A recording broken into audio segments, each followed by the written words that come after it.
Ladies and gentlemen, welcome into the Pattison Ave Phanatics show. Huge day today. It's the 5-year anniversary of the start of this nonsense that we do every Saturday. With me, as always, Joe Marks. What is happening, Philly? James Scorza. Happy anniversary, fam. Frank Finnegan. Happy anniversary. Glad I'm included. Damon Salim. Good morning. Happy anniversary. And one of the OG Pattison Ave Phanatics and the head of the Devereaux Sports Universe, Pat from Ambler, is here with us. What's up, brother? What's up? Yeah, first of all, I want to say, I've been banned from this show 199 times. I've been banned. So in that case, guys, whose pants are bound to come down, whose Red Rockets out, and that's 200. I'm out. I texted Pat at 6:30 this morning. I said, my Red Rocket's in the air today. I had a conversation with Tom the other day, and every time he would tell me about the show, I would have some inappropriate, immature joke to go with it. So I'm ready for every income. Nothing better than Susie. Yeah. Morning, Norm. But listen, guys, I definitely, like I said, I want to thank Tom because when I, before Devereaux Sports, this here is my home. This is how I got started. Tom's the one that gave me a mic, and he met me about 5-6 years ago at a fan fest, and he asked me to hop on. So here I am. That was the first person to ever recognize me as Tom from the Pattison Ave Phanatics. Yeah. And it still to this day blew my mind. And when he was like, "Oh, I'm Pat," I call on the radio, Pat from Ambler. I'm like, "Holy shit, Pat from Ambler." Yeah. Mike Laro checking in. What's up, Michael? Thank you very much. Mike, how are you? Beat it, Mike. Beat it. Yeah. Oh, yeah, Mike. I'll see you tomorrow, you chump. Oh, Yeah. it's getting thick in here already. He's trying to move and beat by the trade deadline. I'm gonna leave that alone. Oh, God. Turtle dope. Leave that alone. Look, I was on call last week. I missed some fervor. Nah, I'll explain it to us. It's all good. Yeah. It's all good. We're celebrating. Today we celebrate. He was upset that we didn't say his name right. Oh. Okay. Laro. How do you say it? Like Lombardo? Laro. Like, All right. I want to make sure. And he's serious, too. Joe, look at your face. Look at your face, man. just enjoy the donuts, pal. Oh, my God. So, PMS show? he's been saving that for a week. Guarantee. Hammer just dropped it. Oh, my God. Don't shoot at the camera. Yo, don't pull me into this Yeah. radio. Hammer. Pull me into the radio. Listen, Yeah, you got any extra rusty nails? I will reiterate what Donovan McNabb said. Keep my name out your mouth. What was that, Will Smith? No, that was Donovan. That was Donovan. Will Smith said it too. Yeah. The different way. When Tio said it, Will Smith Said keep my wife's name Yeah, out he your mouth. Keep my wife slapped, he slapped his wife's name out of it. Well, listen. So 5 years ago, 3 friends sat at a dining room table over a phone and recorded. Mike says, "Move and be now," and recorded what was the pilot episode for the Pattison Ave Phanatics show. And to give you guys a background of where the Pattison Ave Phanatics came from, I was walking to an Eagles game from FDR. It's the Lakes, as us people from South Philly call it. Right. And I had been drinking many adult sodas at said tailgate, and we get to Broad and Pattison, and I was with a few buddies, and I said, "Oh, we're Pattison Ave Phanatics," and the name never left my brain for all those years. And our friend Will and Joey and myself got together, and I told them, I said, "Listen, I want to start a podcast. There's guys out there that are just like us. They're just fans. They're doing it. I would like to do it. You guys, I respect your sports knowledge and opinions as much as anybody else." They were in, and basically the rest is history. Not too long after, James joined. He was one of the first guests like in studio we ever had. And James just fit right in. Yep. James, I think it was like, maybe 10 shows in, James was a member of the show, and has been here ever since. Well, I got to say, Tom, it's been an honor to say I've been willing to work with a great group of companions like Will and Tommy, like obviously you, Tommy, and Joey and Rob and Pat and all. I mean, it's been a fun ride, and let's make it more funner as the next 5 years. Let's make it happen. 100%. And Another 5 years happen. we've had the opportunity to be on different networks, the Wildfire Radio. Those a gentleman who we'll have on a little later on, John Crichton's going to join us on the lines. And Nice. John, I sent him a message on Twitter. I'm seeing that he had put out a note saying, if you have a podcast, you'd like to, maybe take it to the next level. I reached out to him. He gave us a chance, and we literally have never looked back. And I'll add to that, but John gave us an opportunity, and then he puts us in Big Daddy Graham's studio, who Big Daddy Graham, God rest his soul, a legend in this city, and we get put in his studio. I'm going, this is just euphoric. I'm he's on my, all sports talk shows have Mount Rushmores. It could be a potato chips or favorite Eagles of all time. Right. My Mount Rushmore of sports talk radio show. The first head there is Big Daddy Graham. Yeah. And at the Wildfire Christmas party, I got a chance to sit and talk with him. Nice. And it was just mind blowing. And so anyway, real quick, I want to get back because we have Jim Chesko coming on in about 10 minutes. As we further progressed, and I told Joey, I said we should create a panel, a show of guys who call into radio shows who are comfortable talking, have their opinions and stand behind their opinions. And three of the people sitting in this room right now are guys that I've heard call into WIP and 97.5 The Fanatic. Pat is Pat from Ambler. Damon is Damon from Philly. And Frank, where are you, Frank, from? I'm usually from either from Collingdale or on the Turnpike. Right. Frank on the Turnpike is where I remembered you originally. And it's funny because I was listening to WIP not but two and a half weeks ago, and on Marks and Reese they mentioned, it'd be kind of cool to hear a podcast where there was like a bunch of listeners that they were talking about, like OG Wade and Chuck from Mount Airy. And I'm like, we already did it. You're welcome. Yeah. You're welcome. Thank you. Hello. But I mean, think about it. It's the guys that have them. People that are calling into the radio station all the time are the most passionate people, and they want to get their opinions out there. Why not compile a program that has several of those people? And I've called in, but not with the regularity of these guys. I mean, I hear Damon almost every week. Yeah, Damon's on all the time. I hear Damon all the time. Yeah. Gargano loves it when you call. Oh my! Yeah. Well, he talks hoops with Gargano, and it's like, Yeah. it's back and forth. It's, me, I get like introspective with Gargano. He'll have a topic, and I'll come up with a spin on the topic, and I see Gargano's on my Mount Rushmore guys absolutely. Absolutely. I feel like he's the guy I'm standing next to at the deli counter while I'm waiting for my lunch meat to get by. Yeah. We're just shooting the breeze about, whatever's going on in And- sports. And what happens is, we said it a minute. So TK and I met. We both worked at FedEx on a truck, and then I see. My buddy Will. probably my face. Nah, Heisler was out. He was out, He was yeah. working with you guys, I think. Oh, okay. Yeah, He was at and, Martin Brower.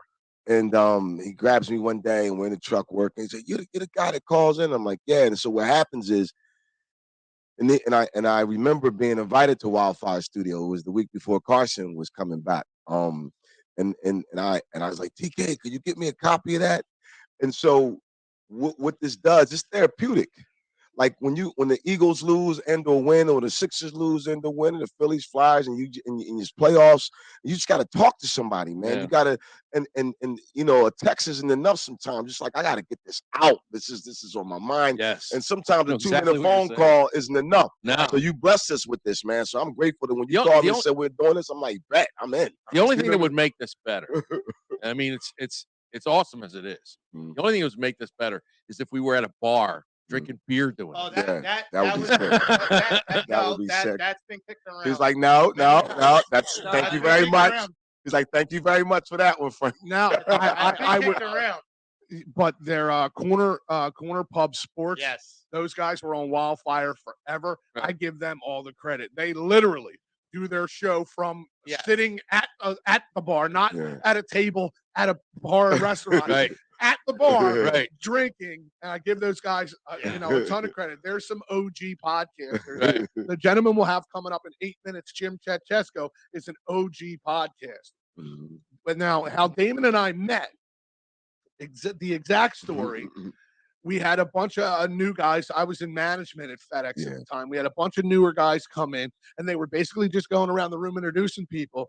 And hi, my name's Joe, my name's Steve, and he was like, "Oh, hi, my name's Damon." Blah blah blah. And I went, and in the meeting, I just went, "You Damon from Philly calling WIP?" Well, actually, I say West Philly, but Yeah, I know. But you were like, "Yeah." I was like, I'm riding with him today. And literally never looked back to his friend ever since. And Dave, did we not chop it up all day long? We both Gemini, it's a whole shebang. So. When you get together, and you'll have to excuse my voice. This is literally Eagle Saints. I screamed my face off, and I'm paying for it still. Dude, I just healed my throat right before my wife and I left for Florida. I was messed up. The Cowboys game and the Saints game. Yes. She was sick. See, I always said that on this show, you're not getting paid passion. You're getting genuine, heartfelt passion. Real. Absolutely. Do you remember the first time we met? It's not a reality show. It's real. Yeah. The first time we met, Tom? The first time we met in person was at Will Heisler's funeral. Yes, it was. And at the cemetery. Will and I met Will at FedEx. Got you. And Will he was a phenomenal sportsman, and God rest his soul, he passed away very young, 42 years old. Very young. Wow, terrible. And Frank met Will at Will's next job after FedEx, and they became best of friends. We were over the road team for a year. Wow, and that's Frank and degrees, man. Before I knew Frank's sports prowess and all that stuff, we basically said we owe it to Will to become friends, and we've never looked back. Now Frank's Will's smiling down. He like definitely is, because he was a huge supporter of what we do here. Yep. Wow. And he would always text me. If you ever want to see Will, you'll have to go to the 10th Green at Downingtown Country Club. You could also just some of his ashes in my living room. Yeah. Mm-hmm. Yes, you go in my living room, I have a picture for me and him at a friend of ours' wedding. Deal checks in, says, "You guys are thankful, but so are the listeners and viewers, a staple of Saturday morning for so many people." Thank you. We love you, Deal. Yeah, we love you. We love you, man. We really do appreciate anybody and everybody. Look, have you ever clicked on a video, seen my ugly face, and then clicked off? I get it. Mm-hmm. Thank you. And by the way, I said this to Tom. By the way, we've gotten ripped off nationally. And Pat, you'll understand this. When we first started, Tom, I called Tom as soon as I heard this. When we first started, Tom would send out a video to just give a rundown of what the show would be and tell everybody to tune in. And he would be like, "It's Monday. You know what that means?" Yes. And yes, sir. You know who stole that? Who's that? AEW. Because AEW goes on Wednesday nights. He says, "It's Wednesday night. You know what that means?" I'm like, "That's Tom's line." As much as I'm flattered, I'm pretty sure they did not steal that from me, Joe. But so he's like, I want to piggyback what Damien said. This is therapeutic, and like I said, when the time when me and Tom met, and he asked me to come on board, I was all about it. I mean, I was just, again, being a caller of Mike Missinelli's for so long, and I was like, man, like Damon just said, a minute's not enough. A minute. No. I said, I need to get this out there. I got a lot of stuff on my chest, whether it's good moments or bad moments in Philadelphia sports. I said, I need to get into a mic. I need to spit. Yeah, exactly. We all know that feeling. I mean, I feel the same way. Yeah, that too. Got some bars. Pat got some bars already. But I mean, from ambulance.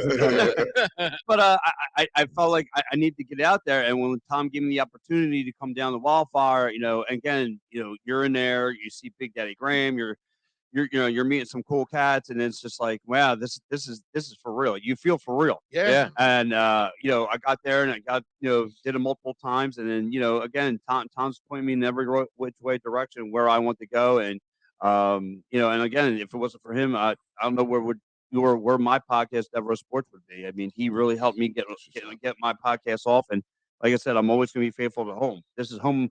this is home for me. And So it's always look, if you've sat in on here one time, it's home. If you've clicked on us one time and listened, it's home. You know, when I tell anybody and everybody, and look, I have no misconceived notions that we're any bigger than Yeah. anybody else.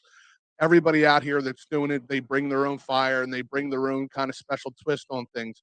But when I tell people like we are you, that we are just some guys who really like need to get sports in our faces and ears out of our mouth as much as possible. Right. And we love it. And like, we're guys who, sports talk junkies. We listen to it, we live it, we breathe it. but yeah, and, Pat don't spit, he swallows. See, I was steering away from Oh, that. You I know was what? going to say it. I You just guys- I can't shut believe, up, Mike. I'll deal I with you was tomorrow. behaving can't believe you put that myself. on the screen. Yeah, I sure. was behaving myself. Yes. I yes. go real quick. Yes. I'll deal with Mike tomorrow. That idiot. I was Yeah. And look, out of I may have come to Joey and Will, but everybody makes this thing go. I mean, we're to the point now. I have a job where I'm on call, once a month or so, and I can't be here. And this thing runs seamlessly because of James, because of Joey and Frank and Damon and all the guys here. Pat, at one point, had more shows than WIP and 96.5 Fanatic combined under the Devereaux Sports Yeah. tree.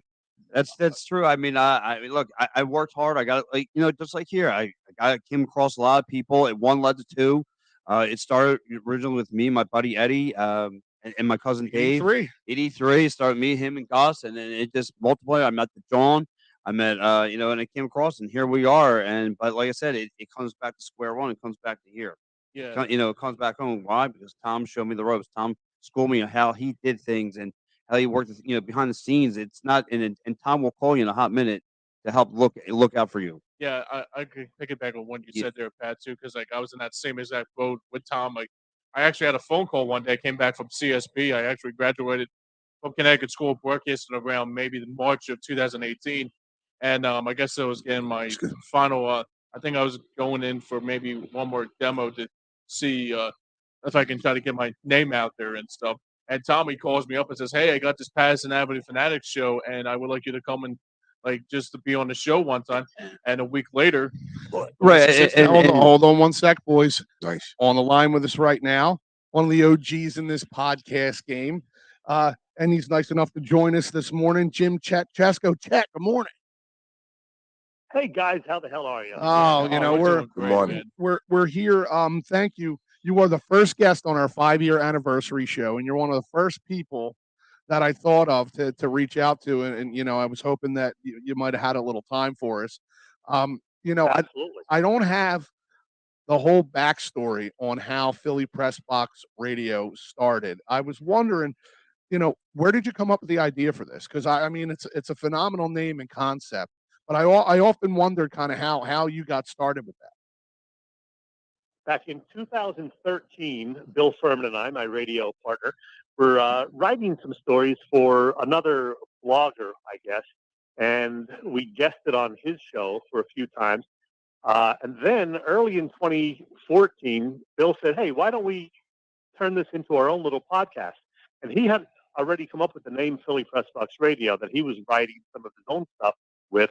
So we decided to keep that name and use it for our own podcast. And we began doing that April of 2014. So we're coming up on our 9-year anniversary. Wow. So yeah, we used that, kept going with it. And hey, Tom, did you tell people how you and I met? I was just about to do that. So this is Fan Fest. What was that? 5 years ago or so? 6 years ago? I believe it was August of 2018, if Okay, I'm not so, mistaken, because yeah. that was when I was at Wildfire and you were at Wildfire. So I'm in line, and if Joey remembers, I had 5,000 of these business cards that I handed out. Every single one. I'm sure 3,800 of them ended up in urinals and on the floor. But so I turn around in line. I forget which line we were in. But me and you were in a line to get like Yeah. And I chance. turn around and I hand this gentleman a card and I say, "My name's Tom Kelly. I have a podcast on Wildfire Radio called the Pattison Ave Phanatics." And Chet goes, "My name's Jim Chesko. I have a podcast on Wildfire Radio, and I'm like, oh my God, Philly Press Box, and so like that's, I literally met Chet, but had already known about him and just didn't know who exactly he was, and that's how we met. Yeah. Wow, so So there you go. 5 years ago this August. Right, and Wow. now and that was kind of the catalyst for us, that springboarded like my ideas and stuff like that, because FanFest is such a phenomenal idea, Yes. and to be able to go there and network, and obviously guys like Chet and guys like, so we'll have some other guests from Fourth and John on later today. Those guys were there as well, but. So to get now, Jim, I've seen pictures. How long have you been in radio? I've seen some pictures of Penn State and did you work at Penn State radio back in the day?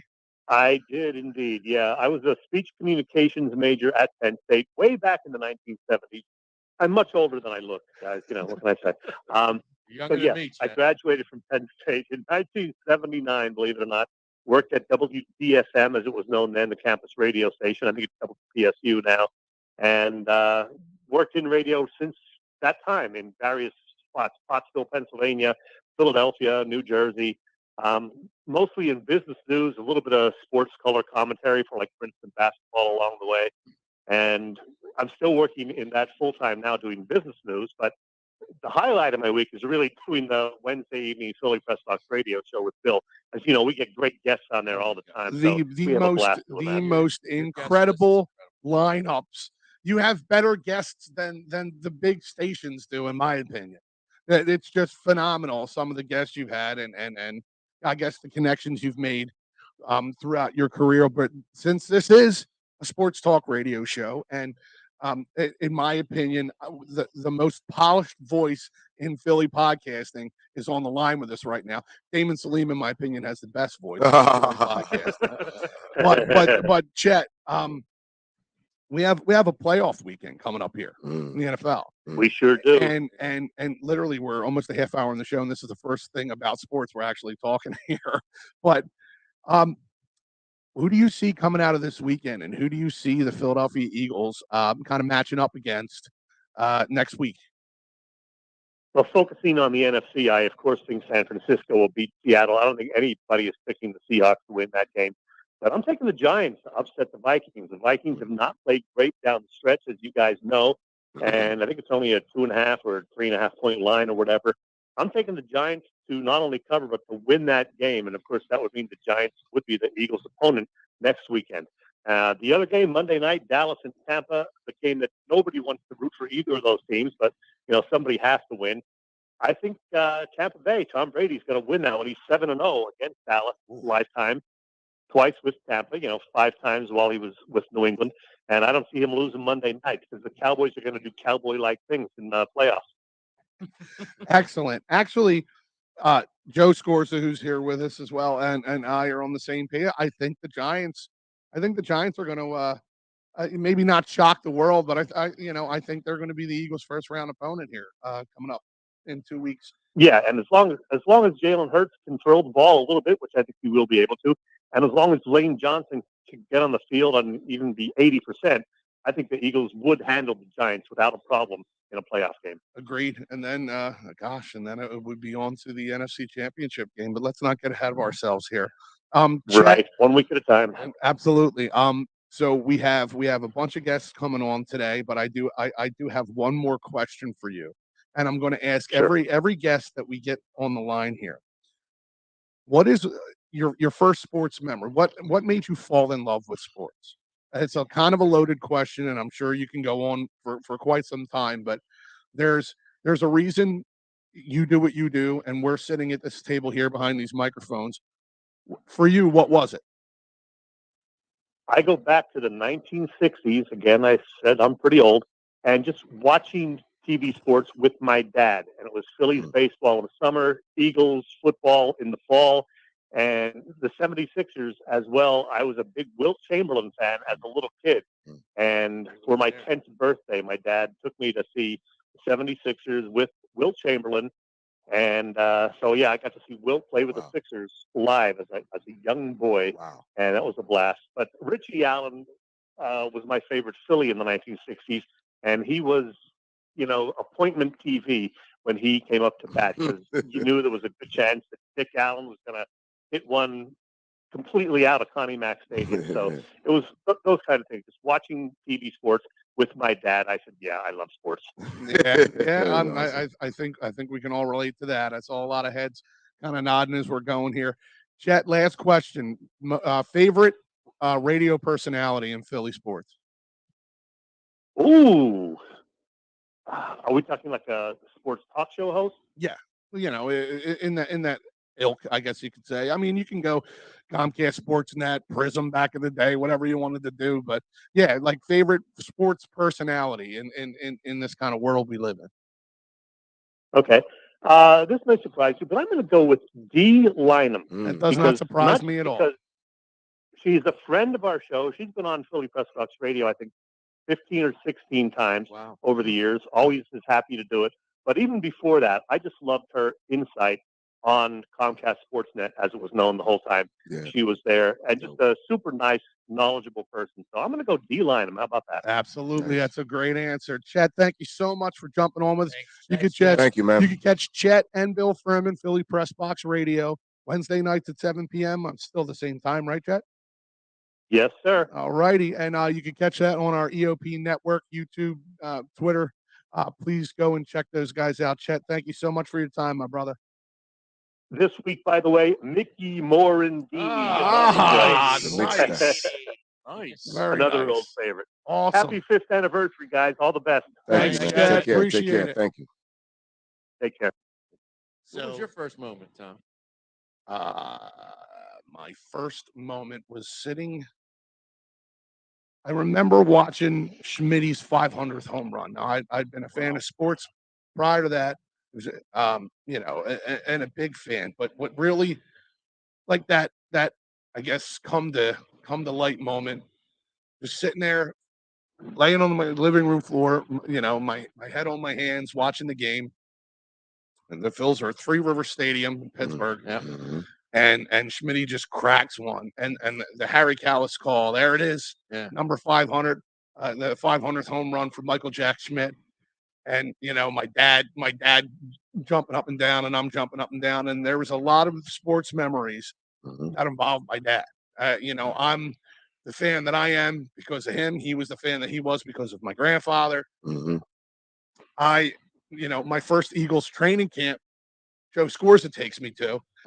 My first Eagles game, Joe Scorza takes me to. I go on, my first Philly sporting event ever was Phillies Mets at the Vet, and my dad took me to that game. And I remember like bringing my glove, like, oh my God, could I possibly catch, a home run or something like that? And for me, it's always been like the sports. You can find common ground with people you have nothing in common with.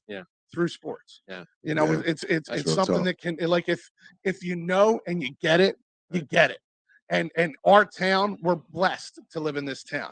You get a bad rap because people don't know their facts. You get stuff brought up. I swear to God, it's like being married and stuff that you've done from 10 years ago get brought up. When you do something wrong now, like throwing snowballs at Santa and all that. I had the conversation yesterday. The guy at my job, he's a 49ers fan. He's from Reading. And I go, that you had no allegiance to Philly? Well, no, he explained. Then he goes, well, you guys threw snowballs at Santa and you cheer with Michael Irvin. I had to go back. I said, first of all, I wasn't even around with the Santa. I said, but the real story is the guy was a drunk and he was on the field and the real Santa didn't roll up. That's incorrect. That's another myth. But the Michael Irvin one, I saw that game that you were there. They started right there, going on Dion. I said no one went off on Irvin. No, absolutely not. The story about snowballs and Santa Claus isn't that the guy who was Santa Claus was drunk. The guy who was supposed to play Santa Claus showed up at the stadium drunk. That's the one. Okay, and they couldn't let him go out there. Okay, that was the one. I got it. Okay. So they got this skinny kid who was like a $110 soaking wet, and they stuck him in a Santa Claus suit. Right Yeah. now, none of you guys have ever been to JFK. None No. of you. Well, yes, I did. have. Okay. I saw the Jackson's victory. So- tour. I, so do you I, remember- 1983, my parents took me to Michael Jackson, my first Yeah, the concert I ever victory went to. tour. Do you Yeah, I remember was there. how That far a distance it was from Yes. the field to the stands? There Yes. was literally a track that ran around Yep. between the field and the stands. So they put this kid in a car, and they gave him these little plastic mini footballs, right? Philadelphia Eagle footballs to throw into the stands, all right? And he couldn't reach the stands. and my and the God. fans, this is the great. fans to prove that this kid had a candy arm, started throwing snowballs back from the stands, and they were hitting him. Oh man, So it was like, you can't reach us, but we can reach you. right? You know, Absolutely. It was a total screw up on the Eagles' part that they put this kid in there, and I mean, we're never going Is to he live still it down. alive? I don't know. That would be. get him. He would be a phenomenal Because guest. he needs to. Like that's when not see. See, I mentioned the drunk. Not I'm sure he's in witness protection. Yeah, He- and, that drunk ruined that kid. yeah, that's what I'm saying. he ruined the history of our No, town. I he think couldn't it's wait till after. because that's low hanging fruit that people. It is low. He couldn't wait till after he did the Santa. And you know the what? Santa gig to get messed up. I Yeah. mean, You come know on, what man. Michael Irvin and that kid have in common? They could have used workman's compensation from There Cherry. you go. Personal injury, criminal law, motor vehicle accidents, workman's compensation. David Cherry Esquire. Call 610-565-0300. That's cherryinjurylaw.com. Tell them the boys at Pattison Ave EOP sing. I wanted to Yeah. get into a story that about me and Chet. So about a year or so ago, we are on a road on the Philly sports trips up to Brooklyn to watch the Yankees Phillies game. Thanks, Ken. Thank you, And- Ken. And I literally sit next to Chet because I just wanted to pick his brain. Like you said, he's one of the OGs in this game. 100%. You Yeah. have to try to, in order to get better, you always have to keep growing. And in my mind, it was like the only way I could keep growing is by really just trying to pick the guy's brain who's doing it at such the high level that Chet was doing it at. So I sit next to him on the bus, and it's a 2 hours and so change, bus ride up to New York. So I'm picking his brain. Freddie Burns comes over to me. He's like, "Are you torturing this poor gentleman?" I'm like, "Yeah, I think I am, but he hasn't kicked me out yet." And to be honest, I learned so much from Chet on that bus ride that like the amount of information that I had going into that day and the amount of information that I had leaving that day, I mean, I could have wrote a book on it. Nice. And that's the kind of guy that Chet is. That's the kind of guy that that's the kind of people that are on this network. That's the kind of people that are in this town. I was about to say, yeah. Is that it's about giving of yourself in order to give back, and that's one of the reasons why when me, Tom, and Will started this, we're like, look, we got to be real transparent. We cannot be like trying to go in there and play like radio hosts. We got to be ourselves. Right. And that was really one of the reasons why I feel like we took off, because being ourselves, I mean, me, Tom, and Will are just three knucklehead sports fans that if you hit the right nerve, you're going to get into an argument. And that just made for good radio. So for me, with Chet, I want to thank him for what he's taught me along the way. Chet chimes in. Hey, Joe Marks, checks in the mail. Yeah, That's my Oh, wow. And here's Chet with just the Wow. fill-in Santa. Frank Olivio died in 2019 Oh, at the wow. age of Big Joe- 69. Big Joe was just saying, he said he Wow. was okay. age Okay, of wow. 69. Oh, Wow. he died young. Mm. My first moment that I became sports aware happened with my grandfather. Now, I grew up in Fairmount by the Art Museum, and not too far from Connie Mack Stadium, which was at 20th and Allegheny. My grandfather was a barber, and a lot of the guys in the neighborhood worked as ushers at Connie Mack. So he cut all their hair. So my grandfather would get tickets to the game, and they would be bleacher seats. But I always sat in box seats. My grandfather always got us down You know, he'd see one usher, take us down. So the first game he took me to was against Pittsburgh Pirates. And it was me and my cousin Joe. And he says, come on, I want to take you somewhere. And he takes us down a set of steps into this really dark tunnel. I'm like, where the hell was he taking us? Right? We get to a desk. There's a guard there. And it's before the game. And he said, hey, can I take my grandsons out there? And the guy goes, yeah, sure, John. The game's not on. He says, there's a couple guys warming up. We take 10, 15 steps down the hall. There's light coming out. 3 steps up. I'm standing on the grass, Connie Mack Stadium. Ooh, nice. And Tony Taylor is warming up right in front of me. Wow. Tony Taylor, to this day, is my favorite Philly of all time. Okay, my eyes were this big. He came over, shook my hand. How you doing? You know, my grandfather did that. Go in the stands, and my favorite baseball player of all time, who was deceased, it's Roberto Clemente.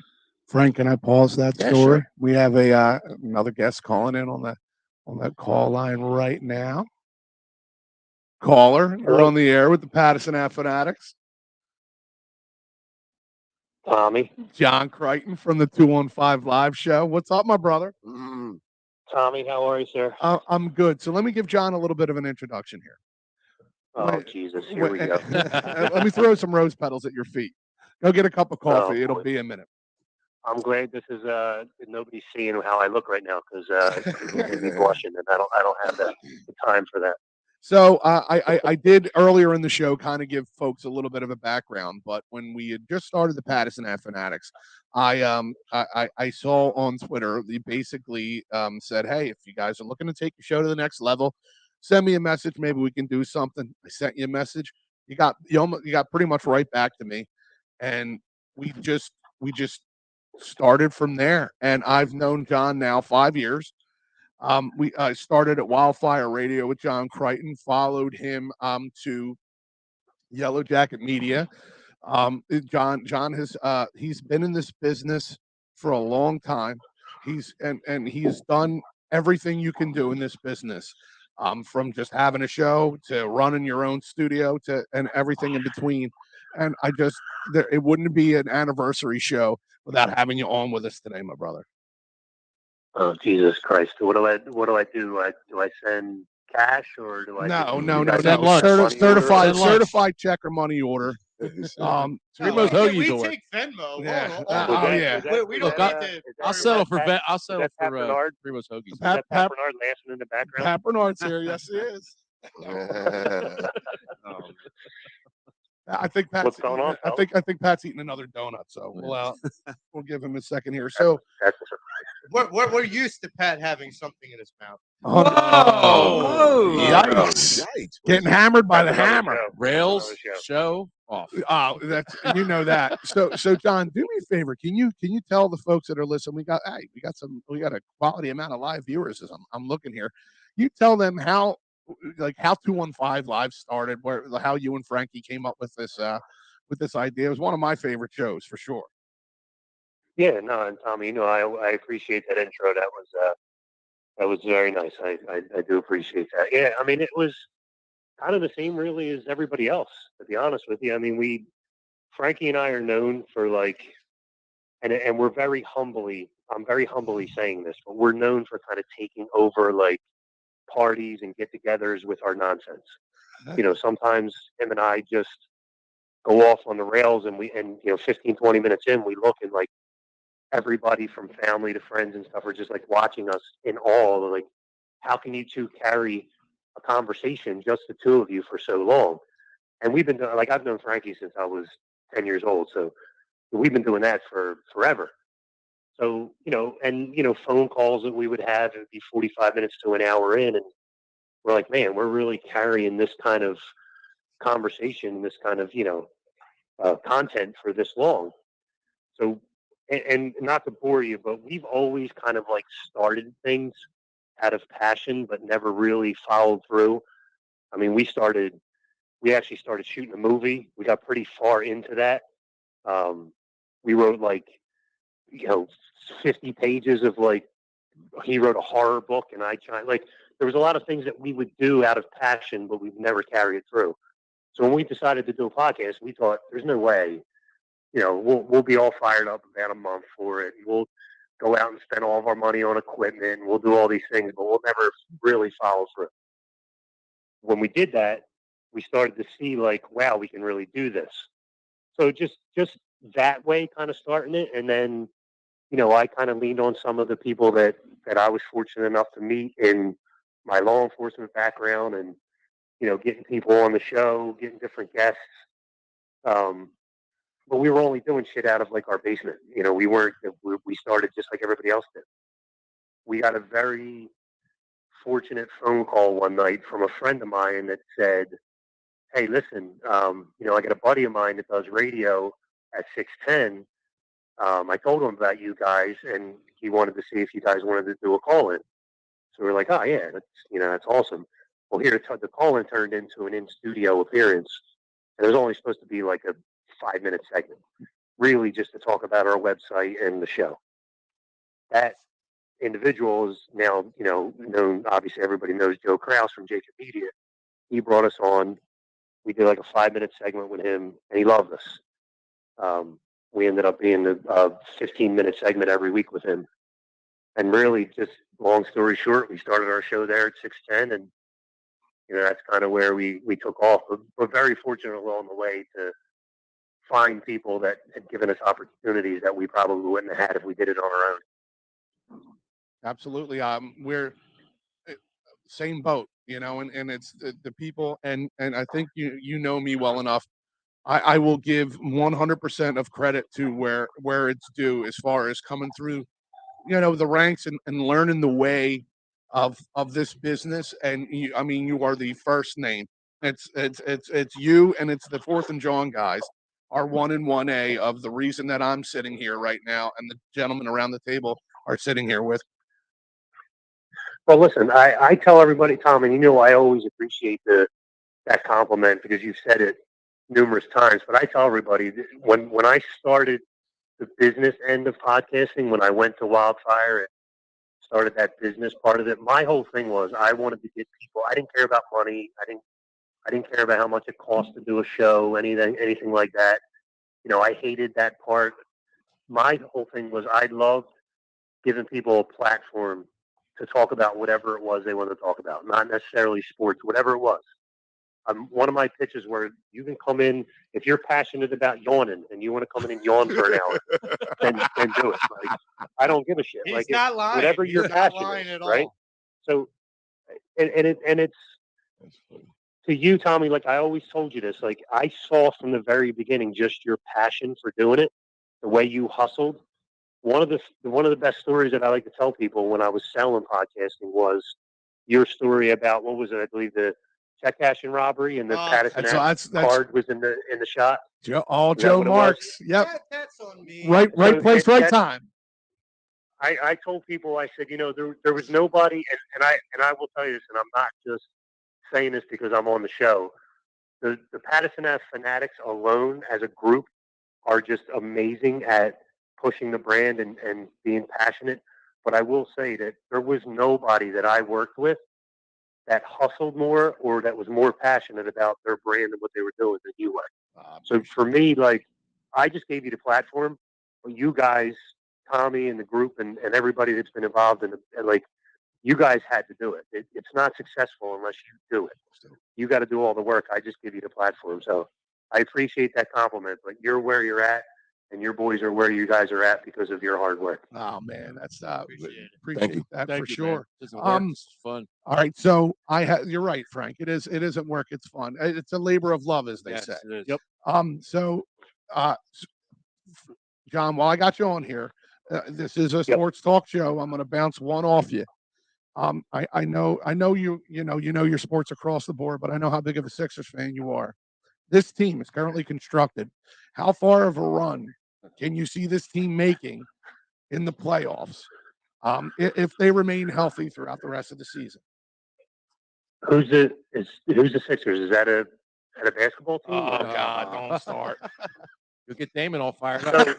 All right, so here I'm gonna give you my 100% honest opinion, and most of the guys from your show, including you, Tommy, know how passionate I am about this team. Yeah.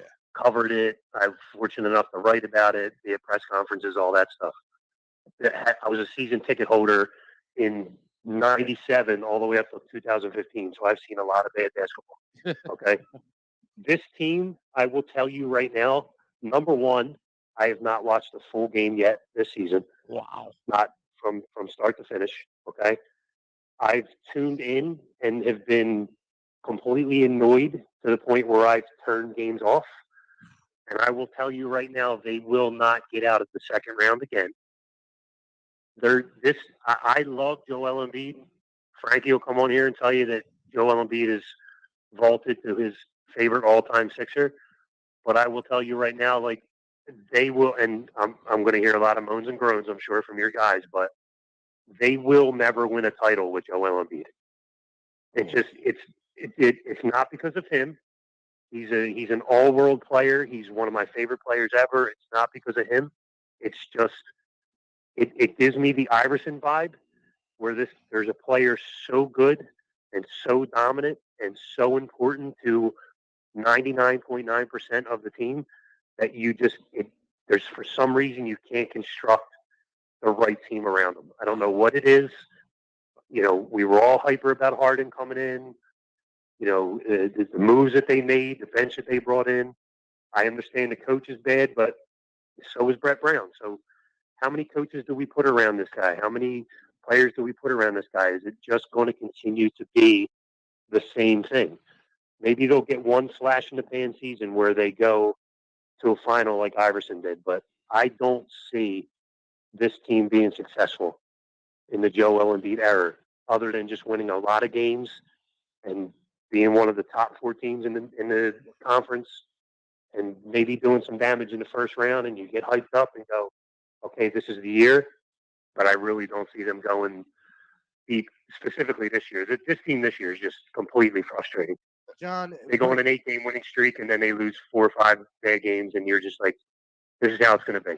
It's just how it's going to be. with the trade deadline coming, do you see the Sixers picking up trading or picking up somebody in a buyout that could change a little bit of your mind from where it is now to where it could be?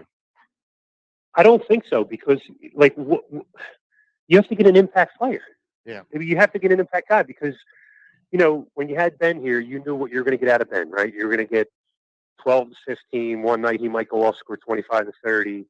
You'll get, you know, double-digit assists, double-digit rebounds. It's the same with Harden. He's going to go off. He's going to score 41 game.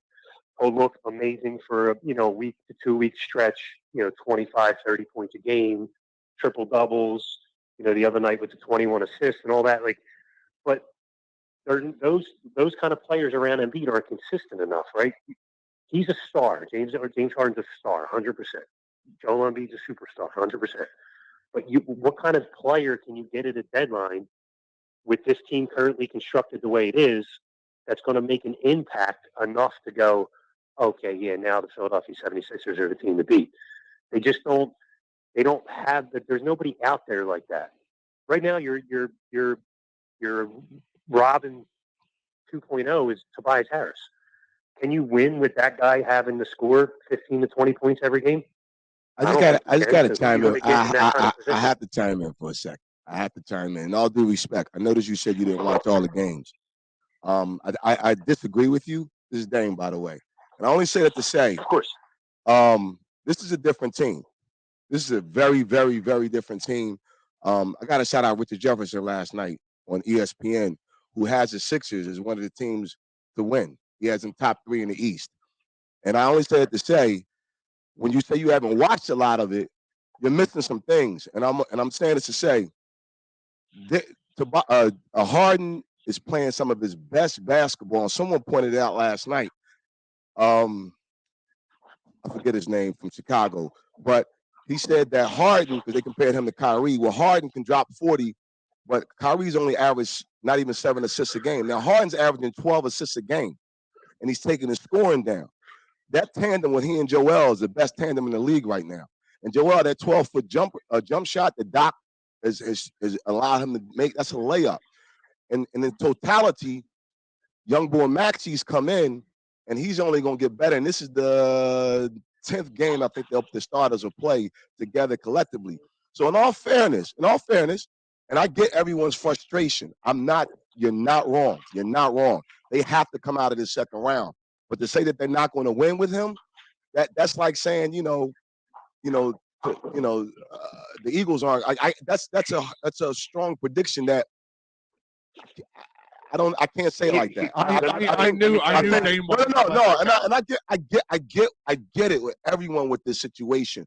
The guy's been hurt, playoffs. They don't get it. I get it, but really, this team right here, this is something. They have something. I don't even think they need. Let me tell they you need why. an impact player on the trade deadline. And I agree. I agree with what you're saying. I do. Mhm. Right. And I've watched enough to where I do agree with you. But the statistics that you're saying are 100. You're 100% right.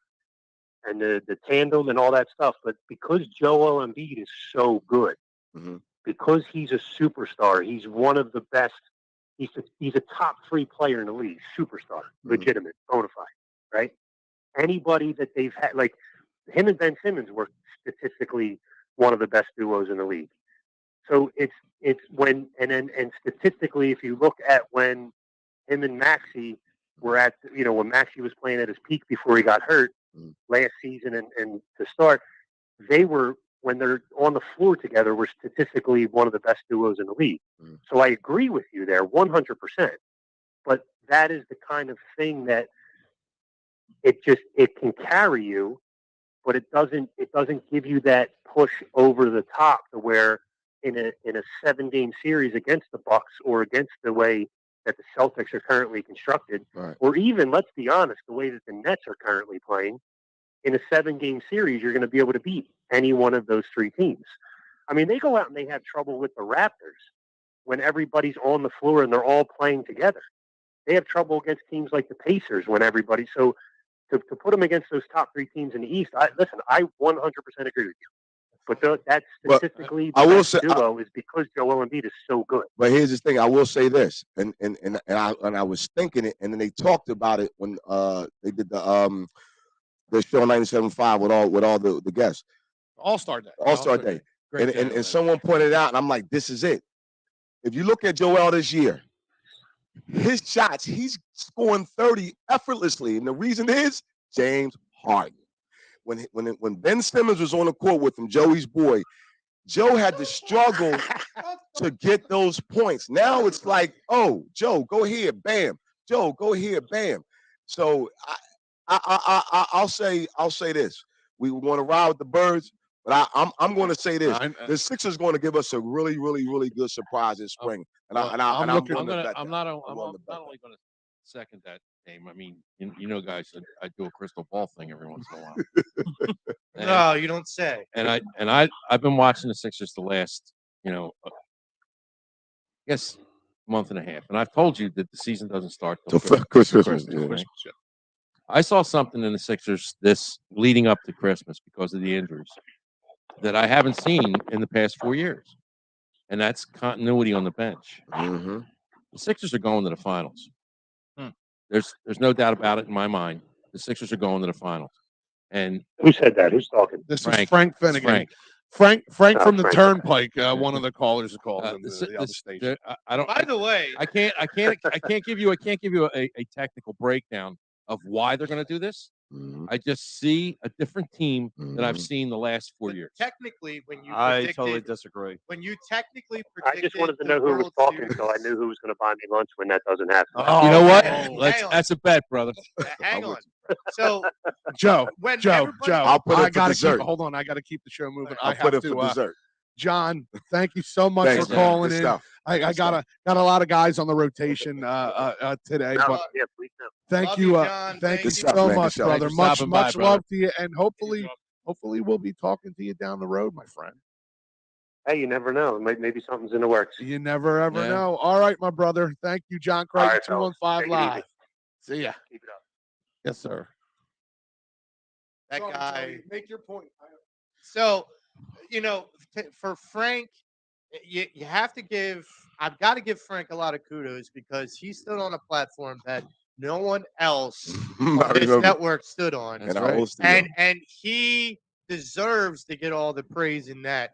And that was he predicted in July, I believe. Yes, it was right after Robbie got the Right. job as the head. Right. You know, took So over June, for. June. I was right. going to say June, but I leave No, a it little. was a week after that Okay. I made the prediction because I saw So the way I the team wanted was to playing. hedge my bets and say July just to be Yeah. safe. But in July, Frank predicted that the Phillies were going to be in the World Series. Yeah, we were there. Everybody was We were like, there. We were there. kidding? Yeah, We were they were actually how many Couldn't games? see it. They, Couldn't see it. No. they were 8 games under 500 at the time. They were eight games under 500 when I made that prediction. So if Frank's saying the Sixers are going to the, I'm not. I got a second prediction. I got a totally second disagree. prediction for you too. You totally disagree. With everyone at the table, I totally Okay. disagree. Well- And this, my take on this is, I've seen and I listen to you, Dame. James Harden, great player, great facilitator. He does it all. He has the pullback jump shot. We know what he can do from the perimeter. But I also seen a playoff James Harden, and he's MIA just like Ben Simmons, and the supporting cast of this team. I can't buy into Anthony Milton, and How could you not? because Yeah. of the perimeter shooting, you need that for playoff time, and I don't see this team having that. And you need that. Hold up, Pat. Seriously.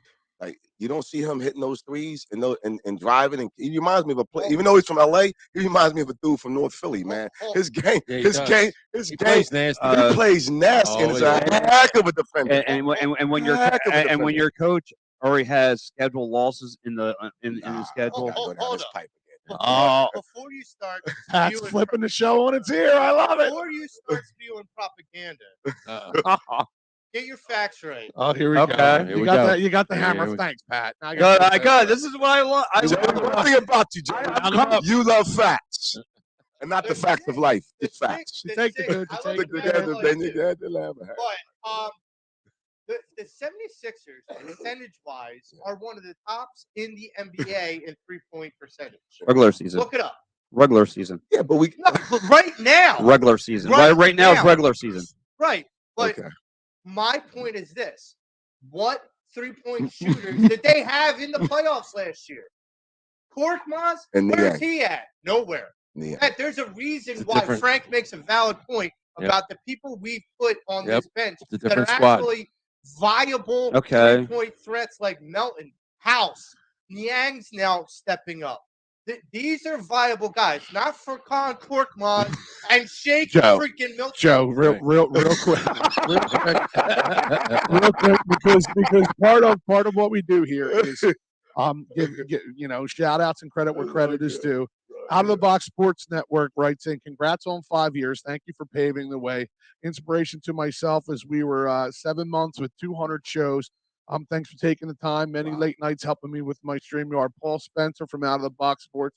Paul, thank you for the shout out, brother. Hi, Paul. Hey, there's people that come through this, man, and I'm happy to work and have worked with all the great podcasters that are out there, Paul included.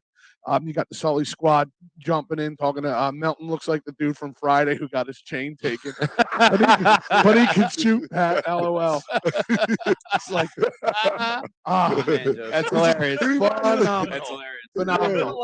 Paul, thank you for checking that was in, dope. brother. We That was dope. appreciate He it. just got that. Check flair out about those him, Out of the man. Box Sports Network shows, man. They got a great lineup over there as well.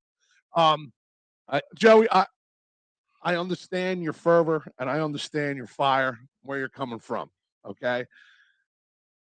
I've never heard somebody explain the Embiid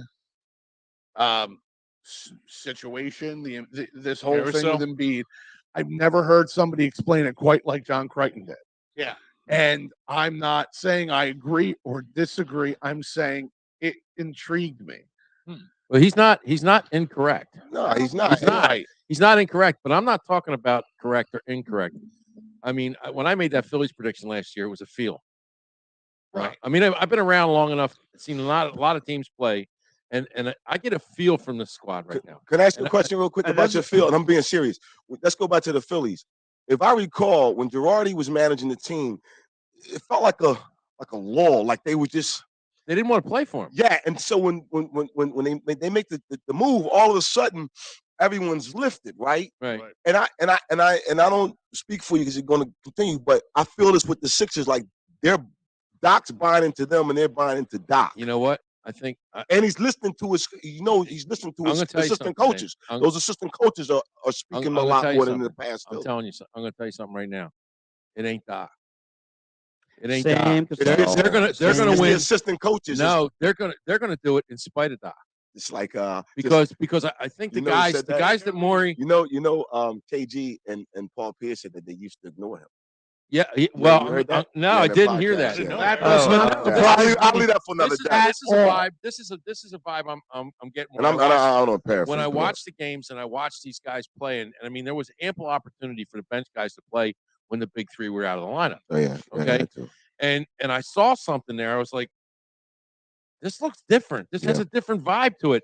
These guys who they brought in all look at the guys who are at the top of the chain on that team and go, we got a chance. And I think they're all on the same page. And I think it's in spite of Doc. I give him credit because of the injuries, he was forced to play those guys. Need one piece, and they then need one more piece, and then to make this work. And then he made guys earn it. Like Shake Milton's, like I'm not leaving this lineup. Well, he's playing. He's like, you're not taking me out. Milton's obviously playing like that. Right. Whereas last year, our bench, Joey, was Korkmaz, Niang, DeAndre Jordan / Drummond, and Thibault. Shake Milton. And Shake. So Shake didn't get much time last year. So now you have Melton, Niang, Montrez, right?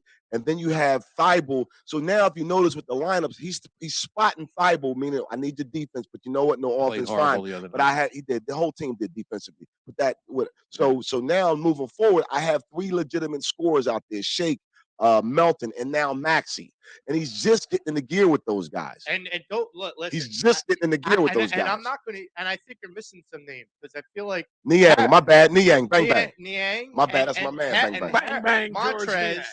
Trez has been balling. El Capo in the house. Congrats on 5 years, Tom and the crew. Thank you, Chucky. Go ahead, Pat. Pat, I know it's the playoffs. I get it. Can I be a wet blanket here? Nah, speak your mind, man. That hasn't stopped you yet. Yeah. Speak your mind, man. What happened the other day against OKC? Okay. Hold up, Pat. You know on New Year's Eve they blew him out, right? Okay. You know they blew. I'm just saying. I'm going through Facebook with people. And OKC prior to beating us blew out Boston. So it's basketball, right? And did the Sixers come out flat? Absolutely. And I commend Doc. He's like, listen, the coaches, all of this, we were horrible defensively. But overall, they have not played like that. To Frank's point, there's a new feel. There's a new look. There's a look like, yo, we belong. We're going to work together. It's a different vibe. It's a different vibe. And it's fine. By the way, they're only 3 games out of number 1 seed. I think they're one piece. I think they're one piece away. They might be.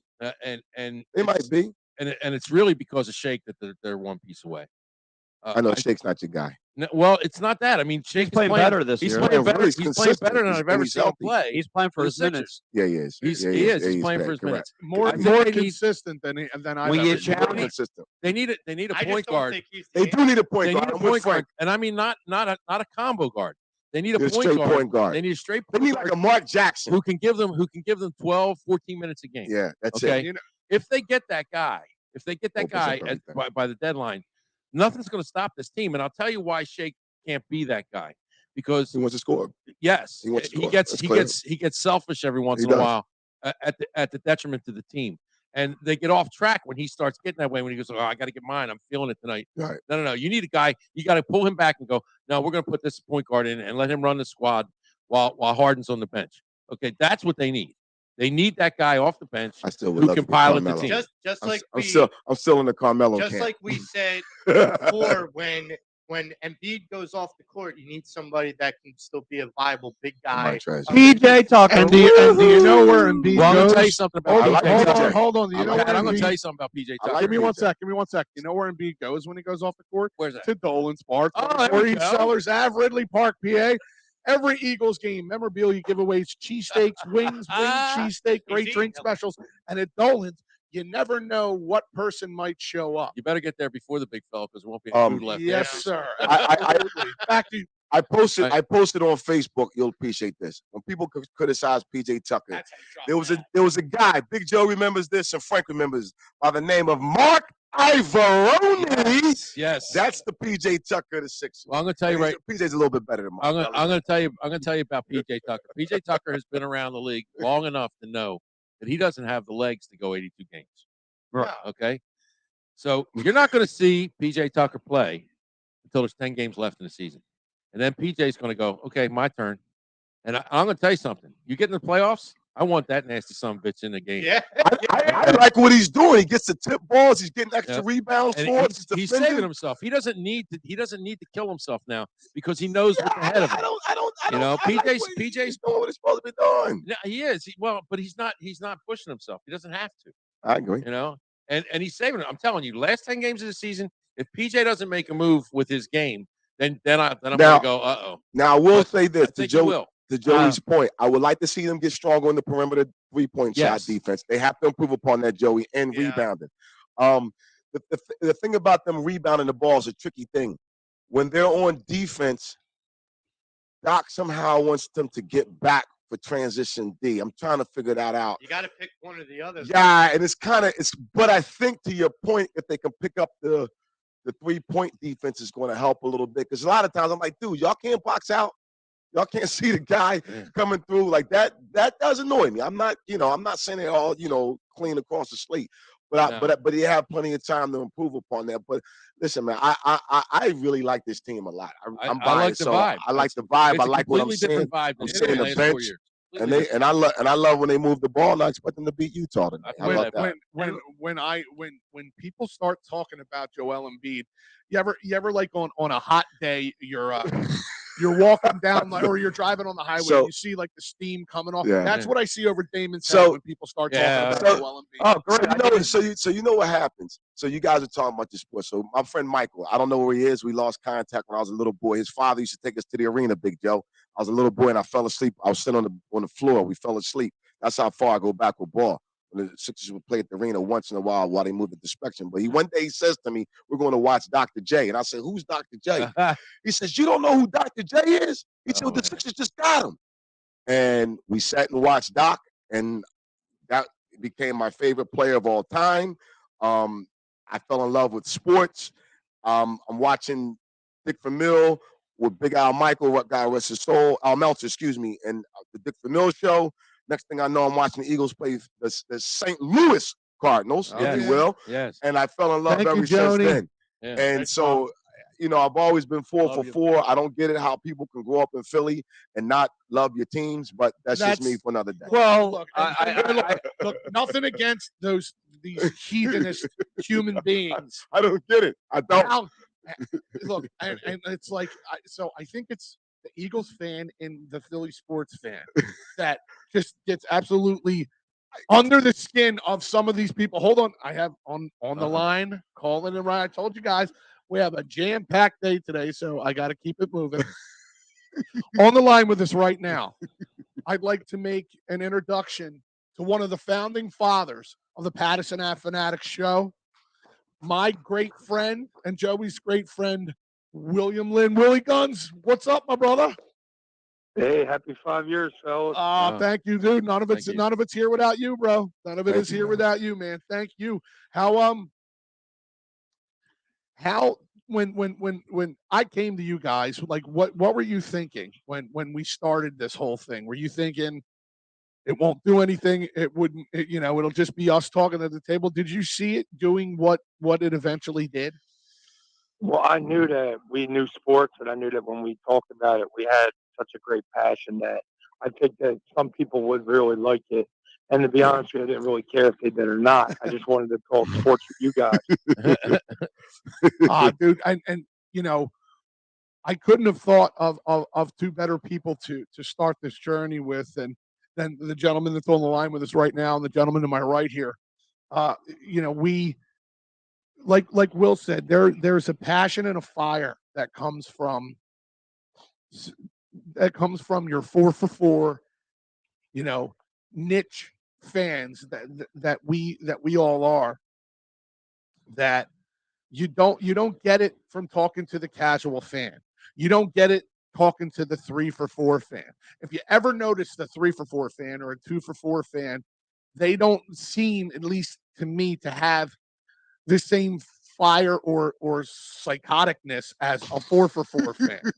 And I They're one-dimensional. and I say that because I have a lot of love for the 2-for-4s, the 3-for-4s out there, but the 4-for-4 guys always have a special place in my heart, Guns. And you're one of the, like, you and Joey are two of the first 4-for-4 guys I know. We're talking Sixers right now, and we're talking. Because it is the anniversary show. It wouldn't be an anniversary show without having you on here. But we are, we do talk sports. Does Embiid break through this year and win the MVP? Nah, he's gonna get ripped off again. Yep. He's going to Gonna get ripped off. Yeah, I'm already accepting that. And He's never going to get it. and I Will just love how he adds, he's going to get ripped off. He didn't say again, he's going to lose. again. He said he's going to they get don't- ripped Because off. that's how a Philly fan looks at shit. We're always with a cynical eye. Everyone's out to get us. Nobody likes this. We don't friggin' care. We're trying not to curse anymore. We're not FCC regulated, but we're trying to keep it as PG. Excuse me. Mhm. Nobody likes us, and we don't care. That's exactly how I feel. Do you think? And John, you remember John Crichton from Wildfire? Will, he was on with us a little bit ago, and I asked him this question, and I'll pose it to you: is this team built for a long run in the postseason, as you see it currently constructed?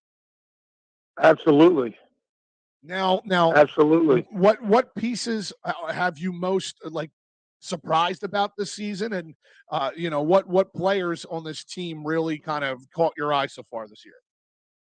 Definitely Maxey. The guy, Maxey's driving layup, his ability to just create his own shot. He works on his game nonstop. Harden's been helping him out. Harden's been unbelievable. His facilitating, dude. He's been great. And Pete obviously can score 50 whenever the hell he wants to. it's ridiculous at And this point. Tobias Harris's defense, I think, will show up in the playoffs. Plus, you're going to have Tucker, that's a playoff maniac. Like when he's in the playoffs, his defense is unreal. And that's I mean, that's you're going to because need offense from him, but I don't know if you really do. but that's know? because a lot of playoff basketball goes to a half court game, Yeah, and yeah. I think that's where Tucker thrives. Yes. I think James Harden's going to go off in the playoffs. I would love to see that. I would disagree. Because as you know, we have on the show with us one of the OG members, Pat Bernard, Pat from Amblers, here with us. What's up, Hey, Willie? Pat, what's up, buddy? What's going on, my man? So Pat tends to disagree. He thinks Harden is a paper tiger in the playoffs. What do you? He has been. That is true. But I think he found a real team that he actually can bond with. Guns. I think he really bonds well with these Sixers. Norm's checking in on the text board saying Willie Guns needs to come back for a show or 5. Willie Guns always gets a lot of love. So I got off topic question for you, and I've been asking all the guys this too. What is your first real memory that you think that how you fell in love with sports? What to get you to the guy to the fan you are today? Do you have like one moment that when you look back when you were younger, you're like, yeah, that's probably when I fell in love with sports? Watching the Phillies with my grandfather And back in like the early '90s. a lot of people have similar stories like that, man. It seems like some of these patriarchs and the hierarchies of our family. You said the early '90s. Yeah. Yeah. That it Mhm. just because I same thing with me and my dad. Mhm. I would go over to my grandparents' house, and the Phillies would always, if they were playing, they were on the Always, TV. yeah. Always. Yep. And they were always losing to the Expos. And shit. Yeah. I always remember seeing them play the Expos for some reason. Yeah, Like that big nonstop. stadium in Montreal, The right? That Expos is had a huge good team stadium. back Yeah. With Yeah. those ridiculous uniforms. Yes. Yes. They had a good. Yeah. Oh, and the Flyers too. The Flyers had a big part in my life because that was the one sport I wasn't really good at baseball, but I really got good at hockey. Like I practiced every day, and I really looked up to the Flyers. I like don't the know Legion of Doom about and good. stuff. You were adequate at hockey. Sounds like someone wants to drop the Hey, gloves. hey, speaking Joey of, knows how good speaking I of was dropping at the hockey. gloves, one of the first times Will and Joe met, I don't know how old you guys were, but they fist fought. They dropped the gloves and fist fought That playing makes for hockey. good we relationships. we met later in life, and we literally were just like We were playing a pickup hockey game, and these two guys just dropped the well, gloves and start we going were at young. We were younger, and what happened Legit, was Pat. That's we legit. were That's younger, great. and I feel like they're not we alike. dropped the gloves, but then later on we met again through mutual friends, and we started talking. I'm like, wait a minute. He's like, were you the little redhead that was always hooking me? I'm like, you were the douchebag that wanted to call a phantom penalty, and he's like, dude, you had your stick around my waist the whole game. And I'm like, Phantom penalty, huh, Joe? and I'm sitting there, well, I and so You want to drop him to Joe, and Joe's like, "Let's go." fantastic. Will, one of the first times Will and I ever met, we're playing hockey down, was it Dudley Street or something like that? Will, we were playing Cantrell Yeah. Street, and Yeah. I'm on a team. We're getting smacked by your team. I'm the only one that scored a goal on your brother Rob, who was a Pattison Ave Yeah. fanatic, who is and always will be a Pattison Ave fanatic. I score on a Yes, knuckle sir. puck of all things. Like, so yeah, Mhm. hockey has definitely had a So y'all were special actually, place. Y'all, when I Yo, y'all wasn't street hockey. It was actually No, it was on the street. Oh yeah, street hockey. Yeah. Yeah, cool. That's dope, bro. Yeah, I played street hockey too as a kid. Loved it. Absolutely. Well, listen, Willie Guns. We're rocking and rolling through callers and everything today, but it wouldn't be an anniversary show without you, my Get his brother. Eagles prediction. Oh, I appreciate Eagles it, prediction. guys. Yeah, that's before we let you Here's go. the 5 more. Here's the 5 more Thank you, years. brother. Yo, Well, give us a prediction. before we let you go, what do you think the Eagles We'll next face. week opponent? I think it's gonna be the Dallas Cowboys. Ooh, he's a fresh. I haven't seen enough from Brady to be able to pull this one off. I really haven't. It's crazy, Willie Guns. This Damon, man, from West Philly. Everyone's saying like they think Tom's gonna pull one, and like so. Do you have that? Because I have that little vibe, like he possibly can, especially if he gets a lead and Dak throws 2 or 3 picks. Like it's really going to be an interesting game. Don't let it be a Well, one-score game. he's not gonna be Mike Evans that he's gonna be able to throw it. Mike Evans will get shut down. Yeah. Dallas is going to concentrate on shutting him down, and then Brady's going to have to throw it to a bunch of jobber wide receivers. He's been doing that his whole career. I mean, Dallas Cowboys I mean- team, if you look at their record, they're no joke. I mean, Julio They're no Hey, joke, but their secondary sucks. Julio Jones might get off, man. I don't know. that's true. Brady's sneaky. Something about that telling guy, you. man. Look, don't let it be a one-score game with 2 minutes. Yeah, left and him with the exactly, ball in his Frank. hands. Exactly. Because I don't care who you are, he's gonna beat you. Parsons might be eating. Yeah, but he gets that ball out. Parsons might be eating. But he's getting it out at 2.5. Yep. They clocked him at 2.5 again at 45 years old. How does he It's do like it? I said to Tom. Old. But personally, I would rather face Brady. I'd rather face Yeah, Brady. me I too. want to go. I want to knock him out. That'll give my team more momentum There you go. going into the Super Bowl, NFC Championship, what have you. So yeah, I want Brady, but I think Dallas will pull it off. There you go. I'm never There you going to say go. Brady's out of a game till there's granite over his head. And even then, it's zombie, Even then, zombie Tom Brady. He lost to Nick Foles. He Yeah. lost to Yes, Nick he Foles. did. Yes, he did. And, went and toe-to-toe. Eli Manning. We Nick live, Foles went toe-to-toe with Tom we Brady. live rent-free in his head because of that. Yes, sir. All right, Willie Guns. I love you, brother. All right, fellas. Love you too, man. Take care. Thanks, brother. Later. And that is one of the founding fathers of the Pattison Ave Phanatics show, our boy Will. On the text board, Dave Yarnell checking in. Hey, Dave. Also, always be with Yay. Pattison Ave Phanatics. Congrats on 5 years, guys. I was happy to be a part of it. Joey, kiss my ass. See ya. Go, boys, go. I'm the guy who left the show. Remember me? See ya. Dave, we can't. Wow. Dave, we love you, brother. Dave, We love you. Dave, we are going to man. miss your Phillies Yeah, man. analysis. Dave, You are Yes, an absolutely. outstanding Phillies analysis. Love And ya. We just won't I'd talk. love to discuss something with you about that later on. He did Bronx Tale on Joey. Hey, Dave. Hey, Dave. Joe, you get a lot of love. Remember me. You get a lot of love from people, Joe. Why do you leave people scarred? I Look don't at his get it. face. He knows. Nah, There's a lot. we love you, Davey, baby. Yeah, we do. So we've had on Jim Chetesco. I love Chet. John Crichton from 215 Live. Some of you guys might know John, but I mean, John holds a special place in my heart. And Willie Gunn's one of the founding fathers of the Pattison Ave Phanatics show. We will have Bob Cooney joining us at 10:30. Coon. And we're going to talk a little Sixers with Bob and pick his brain. And then we have the two founding fathers of Fourth and John joining us, Gail Saunders and E-Rock.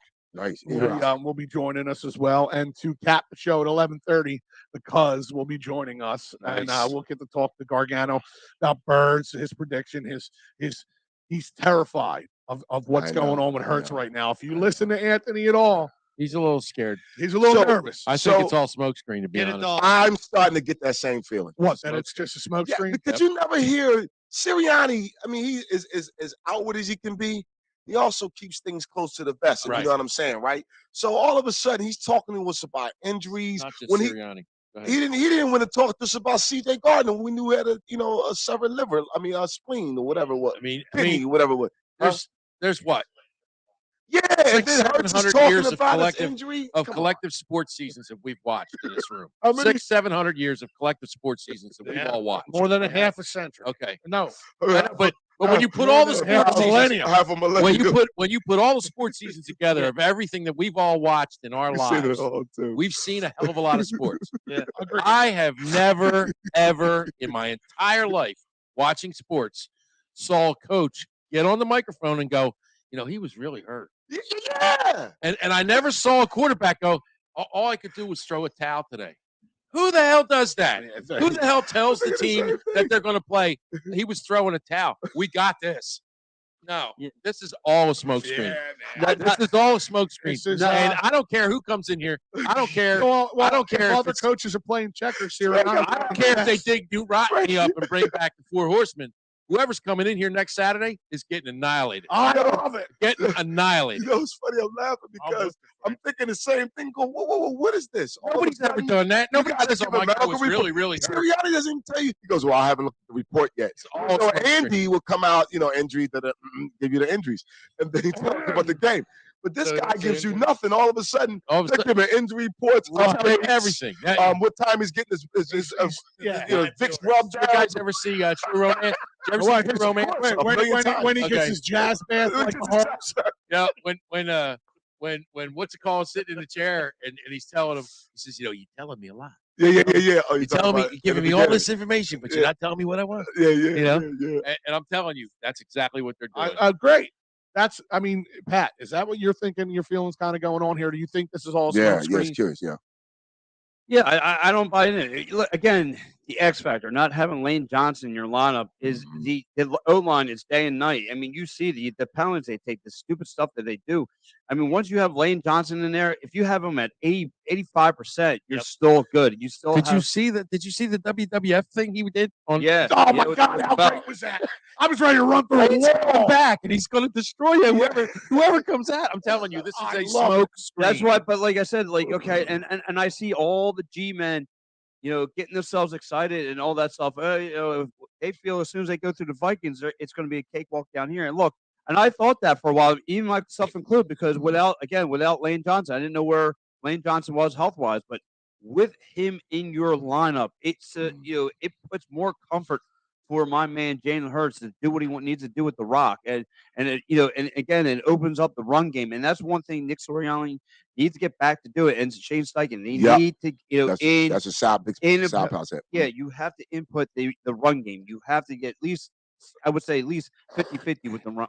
Pat, real quick, to piggyback off of what you said about Lane. It was great to hear him yesterday in the interview. He said, "Listen, I felt great. This is even without the medication." He said, "My rehab is going well."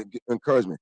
Pat, and I've been saying this, would you on the very first play when we get out there next week, call a running play on Lane's side just to break the seal, get everything going, let everybody know we're back. The first play of the game on offense, Joe, I'm going to his side. Well, their first running play might be 12 plays into the game. Put their DN on notice. It's going to be a long day, brother. Put the DN on his ass. That's right. I'm here. Yeah, it's going to be a long day, brother. Get used to it. And listen, if you guys want to go down to the game next weekend, why don't you check into Sherry's Ticket Town, okay? Your Philadelphia Eagles have clinched home field for the entire playoffs. Sherry'sTickets.com has tickets available for you. Sherry'sTickets.com is easy to use, and there's no hidden fees. The price you see is the price you pay. Pay less and play more with Sherry'sTickets.com. Save even more by using the exclusive promo EOP10. With that said, man, we're rocking and rolling here, boys. I got a lot going on. If you need more of a personal touch, give them a call at 610-494-5050 or visit their field office at 1382 Namens Creek Road, Suite 1, Garnet Valley, PA. Sherry'sTickets.com also has great theater and concert tickets, and they're less than the other guys. So please check out Sherry'sTickets.com. Yeah, I mean, and to piggyback, I listen to everyone's here talking about, what made them a sports fan. And for me, I was spoiled. I grew up in the 90s. You guys know me. I'm a hockey head first. So, I got spoiled in the LOD era. Got to see Lindros, LeClaire, again, you got to see a great deal of hockey. In baseball, I got to see Dutch play. I got to see the early Charles Barkleys, the Sixers. So You had the Reggie White. But White, I got a confession, and hey, listen, it might not be the most popular opinion, but it's my honest what happened to me. I mean, I could have been dropped on my head when I was a little guy, but I was a Niners little guy. I was a Jerry Rice fan. It was hard not to like that team. Yeah, right. So I mean, look, in the 90s, you had two teams that were dominant. You had the Cowboys or you had the Niners. Yep. And again, I liked the logo. I liked Jerry, and Jerry was my favorite player at the time. So then, obviously, when I grew up, I got on the green side. Got yourself together. Got myself together. I grew up, became mature, and here I am. So Pat brings up a good point, and I don't know if a lot of people know this about me. Like, I'm I'm 4 for 4, but I like other players, right? Yeah. One of my favorite players, I got into arguments about this, and everyone knows Doc's but Magic Johnson, who actually beat my team in his rookie year. But I actually have a picture with Magic. He's my guy. I used to tell people, Joe, I would start a team with him before Jordan. I would get into arguments, and I have my reasons for doing that. But my point in bringing all this up to say, I believe you can like other players, right? It's fair. Like Steph Curry's my guy. Like I love, Roberto Clemente for me. Yeah, Joe Burrow's my guy right now. Kobe. But yeah, Kobe. But Hurts is my guy, right? Yeah. I mean, I'm a Joe Burrow's fan, but Hurts is my guy, right? And he became my guy because we laid out the groundwork for him that we needed the boxes, and he checked them off. Every single one. And he's the guy, right? So I think when people go, I like this team because I had a guy say, well, my father introduced me, and that's fair. But it's like I look at my brother, so both my niece and my nephew. My brother was military. Gentlemen, real quick. I thought it's a guest-filled day today. Nice. With us on the line right now, one of my favorite guys. I listen to him every morning on the 97.5 The Fanatic Morning Show. Hopping on with the Pattison Ave Phanatics for a 5-year anniversary show is Bob Cooney. Bob, good morning. Happy anniversary, guys. Good morning. Thank you, man. Bob, I check in with you guys every morning on the YouTube and say good morning, man. I love watching you guys. Yeah, it's a good show. Yeah, we sound a lot better than we look. I've met you. You're not lying. You are preaching to the choir, Bob. We got the same thing going on over here. Yeah. We got the faces for radio. Yeah, what's 100 Yeah. and the bodies too. What's up, Bob? Dave from West Philly, man. What's going on, man? What's happening? Everything good? Everything's good, man. Good. How's everything with the family? Everybody good? Everybody's good. No complaints at all. Now, how are you guys celebrating on air today? Do we have some Irish coffee flowing? We had coffee, Bob, but no Irish in it. The first time I met Bob in person, he tried to get me to go out day drinking with him, and if I didn't have to pick my damn kids up from school, I would have been there, man. The first memory I have of Bob coming on the show, he heard about our pregame. Oh yeah, when we were at night, and he heard about our pregame over in Wildfire Radio in Jersey before the show. He's like, "Hang on, I gotta come over for the show just to do the pregame." And I said, "More than welcome." Yeah. So I knew this was coming up. I knew this was coming.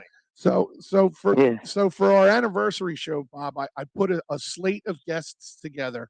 I don't know if you remember John Crichton from Wildfire Radio 215 Live. Sure. John was on with us. John basically gave us our shot over at Wildfire. And then I had Jim Chet Chesko from Philly Press Box Radio. I don't know if you know Chet. You might.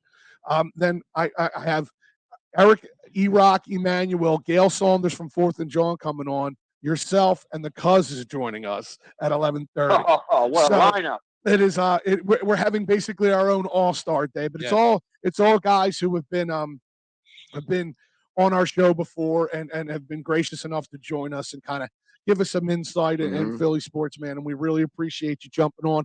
I want to jump into something that John Crichton had just brought up, and I want to bounce it off you because Damon from West Philly, loses his mind every time somebody talks about Embiid in a disparaging way. It's like Giroux with me back John then. Crichton made the point that he said he doesn't see the Sixers winning a championship with Joel Embiid, and it would not be Joel Embiid's fault. He said he is obviously one of the best players in the NBA, all-timer, but he said he equates it to the Iverson effect, where he's such an all-world superstar that they can't find the right combination of pieces around him.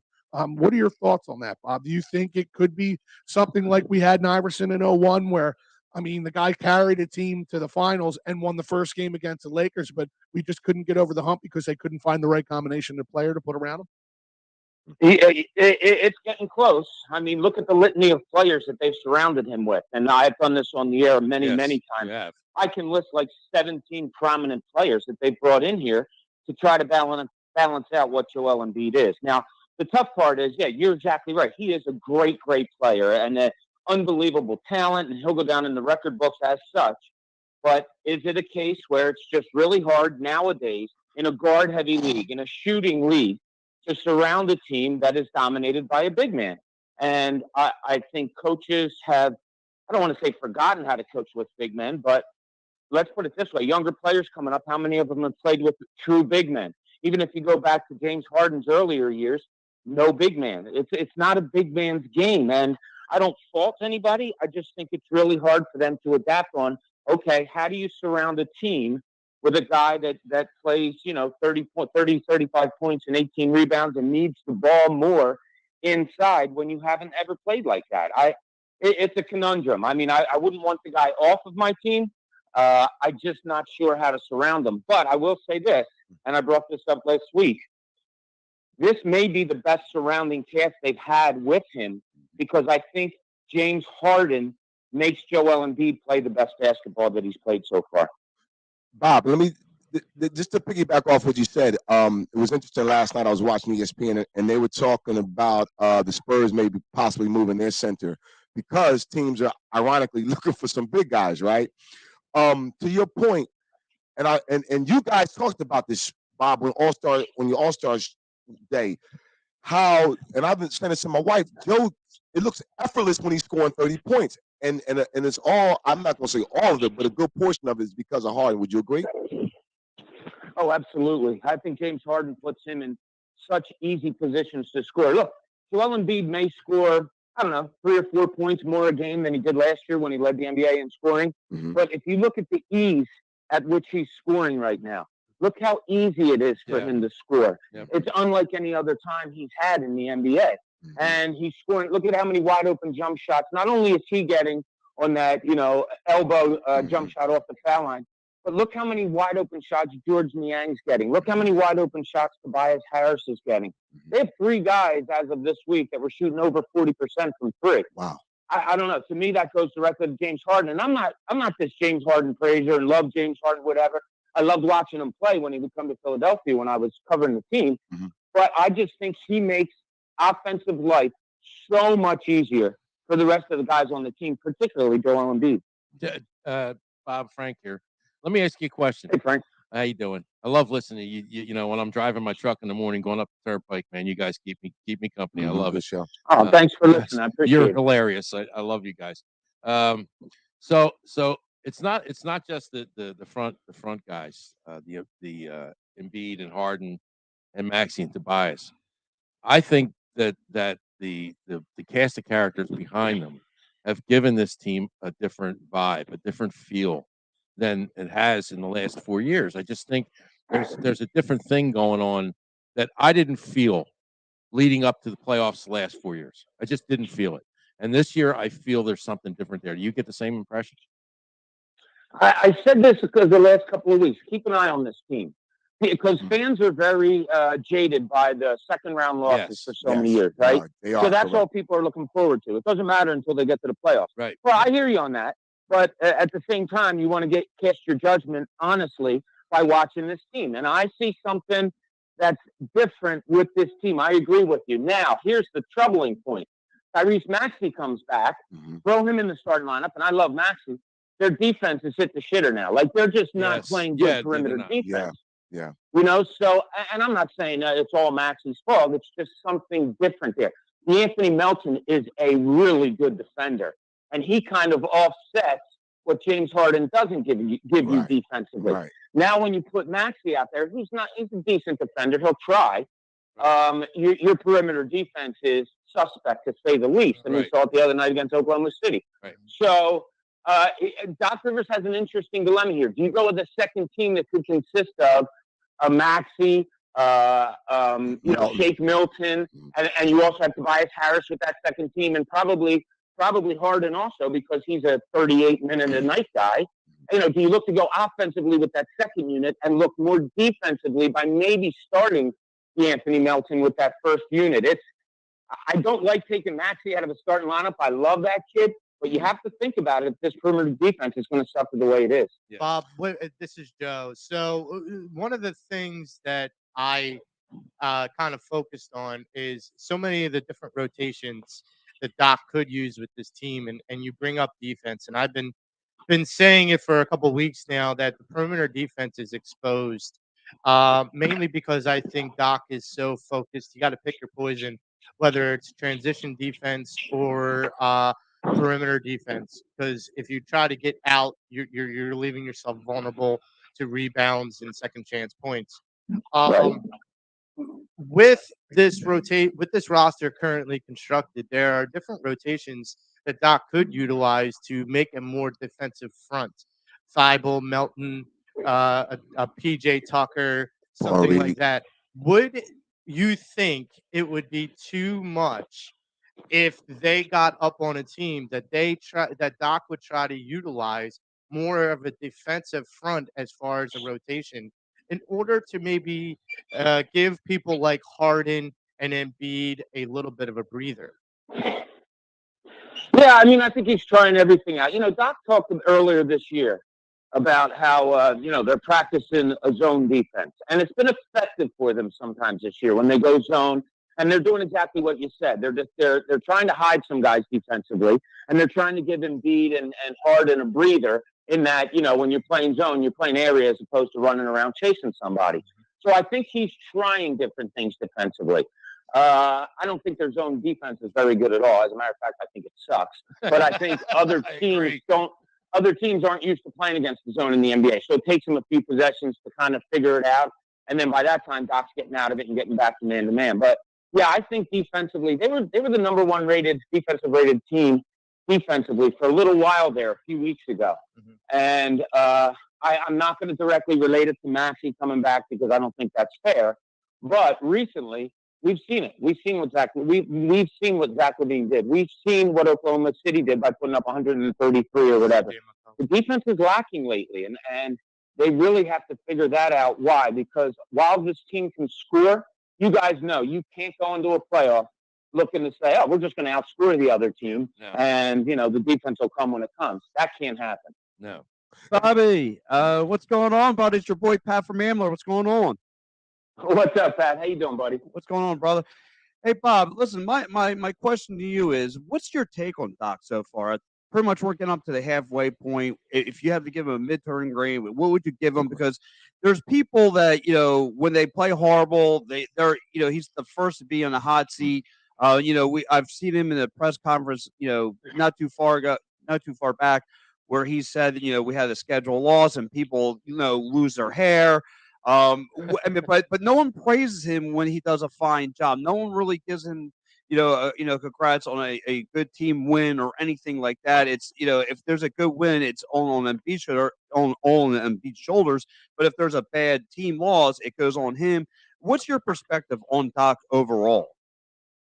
All right, let me ask you this. Define a Doc Rivers team to me. Yeah. Give me what defines. No, I'm being serious. Give me what defines this Sixers team under Doc Rivers. It's a really tough question. Yeah. You're not going to say, the defense is what carries them. Oh, you pointed out perfectly, Pat. It's Joel Embiid, right? Can you win like that, though? Can you win with one defining player?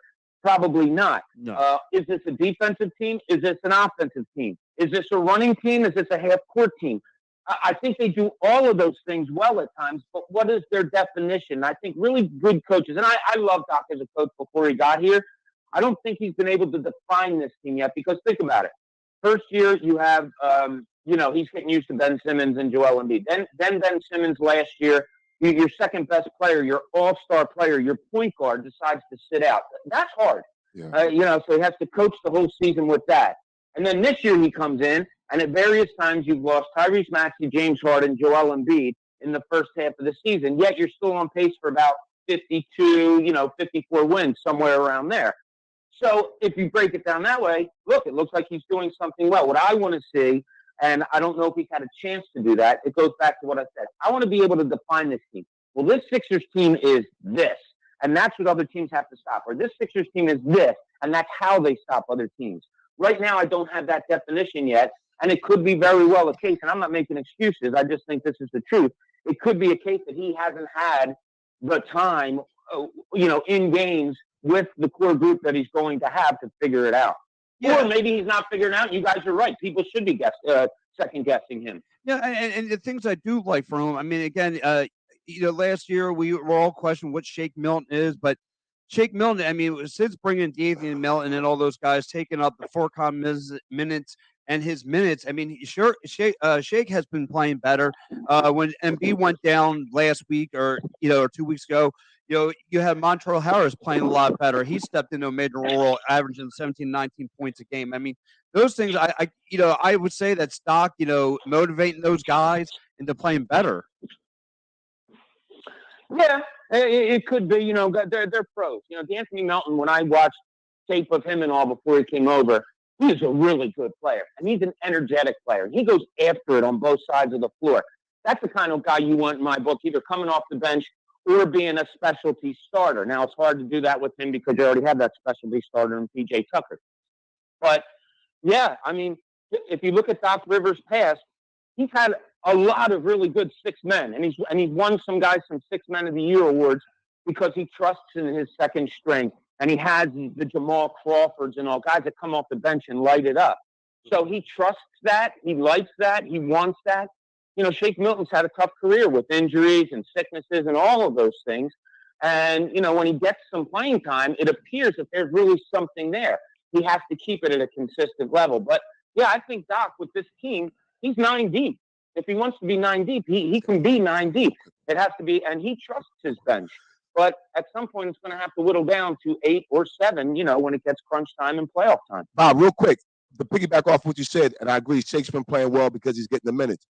And we approach the deadline, and you talk about identity, and I heard you mention that on your show, on the Kincaid show in the morning. What do you see, if any, that the team can make? Not a big move, obviously, like they did last year, but do you see them adding an i.e. point guard or a special shooter and maybe a Carmelo Anthony? Just curious on your take on that, as far as anything that you see them doing at the trade deadline or a buyout. Yeah, I mean, do they need scoring? Not really. I think it's more defense or a point guard, in my opinion, that can kind of, like a backup point guard, obviously, that can kind of keep things grounded. Yeah, I hear you. I put it out there the other day. I was like, tell me where the holes are on this team. What do you need? And the guys were kind of stumped. Mm-hmm. And I said, yeah, that's kind of my point. Right. James Harden averages 38 minutes a game. Yeah. So you're talking about 10 minutes that you're looking for a backup point guard. Is that Shake Milton? Are you comfortable with him with the ball in his hands? And look, the second units, they're not running an offense through a point guard so much as they're running around and scoring points. And, there's not really schemes or plays that are being run. It's just systematic. Get out there, run, rebound. If the ball falls in there, he grabs a rebound, get the ball and go, have him fill lanes. That's what they're looking to do. So I don't know. It's a great question because no team is ever perfect. Right. We know that. Right. Few teams are perfect, so they always can use something. I'm just not sure what this team needs. Like I said, you have three guys shooting over 40% from three. You have scorers on this team. You have good defenders in Melton and Thibault and B-Ball. B-Ball Paul's not a bad defender. He's got to stop fouling, but he's not horrible. And Embiid's a good defender. Like you have a lot of things. I'm not exactly sure what they need. Yeah. Awesome. Bob, thank you so much for jumping on with us. We're trying to do everything to kind of make the show go, and you're one of our absolute favorites. Guys, I'm always here for you. Happy anniversary. And I'm going to go down the shore right now and celebrate your 5th anniversary. There it is. Love it, Hey, Bob. There it is. Thank you so Want to play much. some golf with you sometime? Too. Absolutely. You got it. I'm always available. All right, guys. Thanks a lot. All right, Bob. Thanks, Thank Bob. Thank you, man. Bob Cooney from the 97.5 The Fanatic Morning Show, jumping on with us. Always appreciate Bob's time. Yep.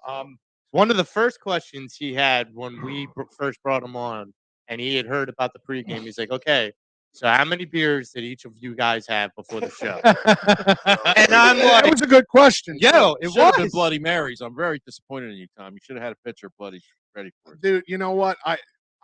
I'm ashamed of myself. You should have. I really. Hang your head in shame. I should have done something more. Shame. And like, we were just talking to Bob, and he's taking a trip down the shore. And speaking of trips, Philly Sports Trip, Birds Ultimate Arizona trip, Part 2, February 10th through the 13th, 2023. Look at that. $499 deposit, fully refundable, whether the Eagles go to the Super Bowl or not. And if they go and you can't make it, it's still fully refundable. So please head on over to phillysportstrips.com. Tell Vince and the gang that the boys of the Pattison Ave Phanatics show and EOP sent you. And please check out all their other great trips. Philly Sports Trips is top notch in doing what they do. Hey, listen, I know it's back burner now. Can we talk a little Phillies for a minute? No, you got about 2 minutes, and then I got another call. All right, no, we can save it. It's going to be one of those days. And I have a caller. I have a caller who just texted me that I'm adding into the mix. That's spur of the moment. So let's go, baby. We got jacuzzi is getting warm. Whoa, I'm telling you, and I appreciate you guys bearing with me. Sometimes I got to rule with the iron fist. Look, man. When you're cutting a pro talent.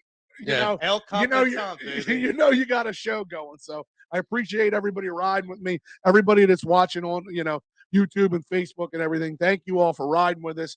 It's longer than one of our normal shows. Yeah, man. We're trying to, I'm trying to kind of get a nice mix of people. We have a special guest who just texted me, and I'm going to work him in as well. So, if we're not getting as much airtime as we normally would, I appreciate everybody bearing with me. I'm so glad you're here, Pat. Well, listen, again, I'm glad you're here too. It's not a table. serious, It's not a man. We need table full different of guys without you. And listen, this again. It's like Nick Sirianni's nephew, man. Sirianni and I were born on the same exact day. You get Nick Sirianni now, don't you? We have the same I never birthday, did. the same year. Y'all kind of resemble each other. You never got that? No. You never got Nick Sirianni? This is the first I'm being told I look like Nick Sirianni. Hey, look, you resemble him. You do. I understand. I got the 44-pound head. I got it. Now, Pat's poor name. He wears the different T-shirts and the different people. Pat's poor name is Dick. Put it on me. Yeah. Like that. Well, no, The train went okay, so now Off the rails. off the rails. Dude, we got to call an emergency. They're off the rails. so now I got to add it. So now Mike Laro, my son on his show, calls me Jason Biggs, and now all of a sudden now I look like Nick Sirianni. So I got to add that to the list. Great. Well, Pat, If you're going to be a I would double, use you it. got to learn how to say his last name. It's Sirianni. I would go into Wawa. That's what I and work said. it. What's that? I would go into Wawa. All and I work need is it, the man. visor. All right. Yeah, go in there, get some free Pat, gloves. I need you to elaborate on something. All right. Do you need me to pull my pants down? No, Okay. Actually, it wouldn't matter to Joey. that was Yeah. optional. Joey couldn't see it anyway. So good. Everybody's fair game on this show. Hey, listen, a lot of people can't see If you can't hang with it in this No, show, I can't hang with you, Joe. Dude, you should see the bets because I Hey, Pat. heard. Gentlemen, hold on. I Hold on. know it's one of those days, and we got guests just rocking and rolling and coming in right now. Oh, coming. Next up on the on the Pattison Ave Phanatics hotline, if you will, is one of the guys who I drew inspiration from, who I followed and was nice enough to let some weirdo who randomly reached out to them sit in on how a professional podcast was done. On the line with us right now, Gail Saunders from 4th and John. Gail. How you doing, man? Hi, man. long time no talk. It's been a while. good. It's been a while. This is it's our 5-year anniversary show, and I just I'm pulling people in from, our journey, the Pattison Ave Phanatics journey, and you guys are a pivotal part of our journey. for the Big Brother show. That's what I call them, the Big Bro Show. And for all you guys who don't know, Gail is the CEO of Fourth and John. So what's going on, my brother? Not much, man. I remember the time you reached out, and I remember at the end of the day, man, it's all about energy, man. Like, you meet people in this industry, and, some people have the same energy, some people have the same, like, it's factors that want it, and then that's what you have, man. Like, it's all about that's who I like to work with, people that want to do things and just do it. And you guys have been a testament to that, and you guys been killing it. Yeah, man. We we're out here on this anniversary show. You'll like this lineup. So there's a Philly Press Box Radio Show. Jim Chechesko is our first guest. John Crichton from 215 Live, Wildfire Days. Johnny was on with us earlier. We just had Bob Cooney on from 97 The Fanatic. Yourself. After you, and I have these rocking in 20-minute intervals. These are 10-minute interview, 10 minutes of sports talk, 10-minute interview, 10 minutes of sports talk. After you, E-Rock's jumping on with us. After E-Rock, the Cuz is jumping on with us. So it's a jam-packed day. I tell the guys, my idea was, why not get a lot of callers together who call in the sports talk, comfortable talking. I have Damon from West Philly, who's a member of our show, Pat from Ambler, Frank from the Turnpike, or Frank from Collindale. And we put the show together with, we tried to make the right blend of people. When Fourth and John got started, how did you find that blend of people? I mean, like when we first started, it was just, there wasn't a lot of podcasts out there. You was looking for the type of energy. I had left NBC Sports when I was doing analyzing the draft, and I kind of wanted to do more. I wanted to be a part of the community. That was the one thing that was more important to me, being a part of the community and giving the Eagles space something different that nobody was doing. I think it's always just important to know your surroundings and be aware of what's out there and what the fan wants. The fans want, and try to feed them whatever they want. Sometimes they want something new, and that's what we try to give them. At the end of the day, it's really about bringing people together on our end. We met so many great people through doing this, people like yourselves, and it's inspiring to meet so many great people. I often kiss myself when traveling all over the country, and you just remember how I met this person at a tailgate, at some random cookout, just we're at a bar, just talking about the Eagles. So at the end of the day, it's like you have this universe of diehard Eagle fans who you can talk to at any given day, 24 hours, 7 days a week. So at the end of the day, man, meeting people like you guys, man, that's the key thing.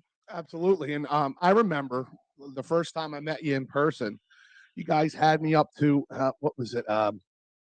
New Media Studios, I think it was. Yeah. And so when you guys let me sit on the show, yes, with Justin producing, and Justin's doing big things now. He's doing his thing. I got a lot of love for him too. He was, one of the first guys I kind of came across in this business. But I remember sitting there, and it was, I think it was in between the Falcons. It was we had beat the Vikings. We kind of punched our ticket. You guys let me sit down. I remember sitting across the table from you, and you were just talking about how you could see it in people's eyes, and you pointed at me. You were like, "Dude," and I could just see it in your eyes, like how bad you want this. And I'm there again. 2017 was the most incredible ride. And when I tell people, I went to the last Wing Bowl ever. I sat in on the greatest Eagles podcast ever. The Eagles won the Super Bowl, started the Pattison Ave Phanatics show. But I'm hungry. I want it again. Can this team, coming? Looks like we're getting a lot of players back from injury. Can this Eagles team get us another ring? I think they definitely can. I think in terms of looking from within, I think this team is at that point again. That 2017 team when everyone doubted them. except me. I thought they were going to win the Super Bowl regardless. Supposed to the bowl was my thing. I think internally they have the right blend of leadership, the right blend of talented young playmakers, and then at the head, talking about Jalen Hurts, those guys are all built. The mental side of the game, what he offers to the table, even though he might be a little bit dinged up, he's going to give you everything he has. I think they just have the right blend, and that 2017 team had that right blend. I think in terms of getting to the next level, the coaching staff, while they're young, they really have to bring their A game. It's really about putting their players in the right positions to succeed. Because when you come playoff time, you got the best coaches, you got the best playmakers, you got the best quarterbacks you're going to have to face. But they got to come up with the best game plan. But I think overall, mentally this team has the juice and the draw from within. So I think having some players back, like Lane Johnson, Swift coming back, I think those guys are integral to a lot of things. Like Lane Johnson, the guy doesn't get out sacks. I know he's injured, but I think he's going to bring some stability to the right side of the offense as of late. Go ahead, Pat. What's up, G? What's going on, brother? Good, man. How are you, man? Hey, listen. Again, when I first started doing the podcast, and I was originally with the Pattison Ave Phanatics crew, and I remember meeting you at the Wildfire Studio Christmas party, and it was an honor and pleasure. So I'm with the Dev Sports crew now, but I mean, again, this home will always, Pattison Ave will always be home to me. Tom, and Kelly here has always gave me the honor of getting behind the mic. But my question, in regards to the Birds, where are you in your heart as how far can this team go? Are you feeling that 17 run, or you feel like there's going to be a bump in the road somewhere? As a fault, let me down. I'm fully backing this team, man. Like I feel like they got a real legitimate shot. It's really comes down to doing the little things. Like this team during the first half of the season, and mostly for the most of the season, wasn't turning the football over, making a lot of plays. The defense was, getting turnovers. So it's really about doing the little things. Because if they start turning the ball over, you see what happens. Every time we turn the ball over, four times, we're catching L's. I think, and the common denominator with all these wins has been Jalen. So we caught a couple L's while he was out. But having him back, I think that really solidifies the room. As long as he's leading the ship, you feel like you have a chance. I think obviously. Obviously, from that Russ was showing, I think he's got 2 weeks to heal. I think if you watch his last presser, he was kind of like he had a certain demeanor to him towards the media. He's like, "That's what you guys want to hear." To a lot of these questions, I think he's got some up his sleeve. I think they're definitely playing into the whole. I think they're smoke screening too. Yep. Yeah, we all said that, Gail. Yeah, we were just talking about that. Smoke screen. Gail, this is Joe. Great to talk with you again. The one question that I have is that I've been kind of going through the last week or so the teams in the NFC, and I've been trying to figure out, okay, which team in the NFC is going to exploit a problem within the Eagles team and their scheme, both offensively and defensively. And honestly, I haven't really been able to come up with much from the NFC standpoint. And I know any given Sunday, what team in the NFC do you most fear the Eagles playing?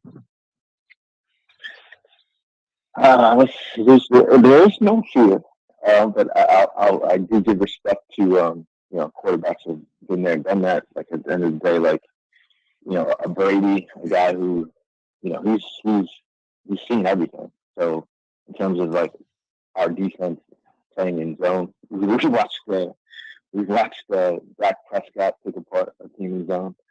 So in terms of like I think San Fran, they have a really solid defense.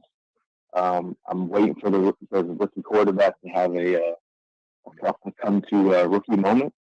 So I think, as good as their defense, at the end of the day, it's all about defense too in the playoffs too. So I think San Fran has a really tough defense. But then when I think their quarterback has not seen the likes of a front like the Eagles yet. So I think the 49ers have a really great chance of making it to the championship round. And I think I think they're the team right now that I've circled on. Obviously the Cowboys and are a team that people are talking about, but they're having issues as well. So I'm not afraid of any team at this moment. No. I just think it's the Eagles beating the Eagles. Like, Absolutely. you can't beat yourself. I totally agree. You know what I mean? Like, and they have not even played their best. Like, again, they really haven't played their best game. Well, hopefully they can put it together for the next couple. They've had a couple, the Giants game, but they only had the best game of the season. Absolutely. Well, Gail, thank you so much for jumping on with us, my brother. Yeah, thanks, man. I appreciate it greatly. It wouldn't be an anniversary show without our big bro show hopping on with us. Yes, sir. Yeah, man. Let's continue success to you guys and just keep doing the thing, and we're all going to win at the end of the day, right? Yes, sir. You got it, homie. All right, man. Gail. Good Thank you, bro. Go Birds. Go Birds. Go Birds. Go Birds. Anybody ever hear that commercial where it's like, go? Yes. Go Birds, dude, Yeah, the guy I die every time I hear that. He's like the drunk at the back of the bar, and the guy's trying to do a show, and he hears "Go Birds," and he goes, "Yeah, and go Birds." I shouldn't say this, but you see the commercial with the girl dancing at the golf course? Yeah, that's Dude, she's jamming. that's Paige Sporanic. She can't Paige Sporanic. Who's Paige Sporanic? Oh my God, really? Dude, I don't know. I'm sorry. Hold on, boys. I'm squeezing a caller in here. You need to Google that. I have 6 minutes to get this caller in here, and it's a very special caller. Ladies and gentlemen, on the line with us right now, Edge of Philly's own Matty B. Hey, Matty. Hi, Matt. Anniversary. Thank you, brother. Hi, Matt. How you doing, Matt? Uh-oh. You got 5 minutes. Yes. This is Frank, Matt. How you doing? I know who you are. Matty B wanted to check in with us because he had, we wanted to get this bet off his back, he said. Okay. B. Go ahead, Matt. I'm waiting. All right. So listen, listen. first of all, I'm not getting on my knees for anybody. I didn't ask you to do that. Whoa. I didn't ask you to get on your knees, Matty Matt. B, this is a children's show. You animal. I didn't ask you to get on your knees. I just asked you to acknowledge what the 4 this year. minutes. Now, to my defense, I did acknowledge through a written prepared statement that And I did read that on the air. Yes, I did not accept that. Right. Well, and I put that in there saying that was okay because I understood what the parameters of the bet were. I was trying to fit the time parameter in as well. I got you. First of all, Frank, my deepest condolences for your loss. Thank you. Thank you. It never. I've experienced it. It never gets easy, but No. time does help. No. Thank you very much. Right. So I do acknowledge Yes. that Howie, for the 2022 season, his moves have been outstanding. 14 wins, don't lie. I will acknowledge that fact. You were right. I was wrong. So I completely acknowledge the fact that Howie Roseman has done an outstanding job this season. Should I shut his mic now? Yes. Shut his mic off right now. Go ahead, man. Matty B, don't I feel see a bad. big butt coming. There's a big butt coming. Let the man finish his statement. Go He's ahead. got 3 minutes. Go ahead, Matt. What? No, I'm done. I finished the statement. Matt, you were a true gentleman. Thank you for honoring your bet with me. I know Frank would have honored it if it went the other way. Absolutely. You are a man of your word. Matty B, real quick, and I'm not saying you were wrong, but overall, what is your beef overall, if you will, for lack of a better term, with Howie? I know what it is. You just we don't have enough time if we were going on till 6 o'clock tonight for Matt. Gotcha.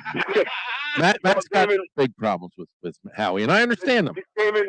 Yes, sir. Damon, real quick to answer your question, and this is a serious question. I'm not being funny. No, I know.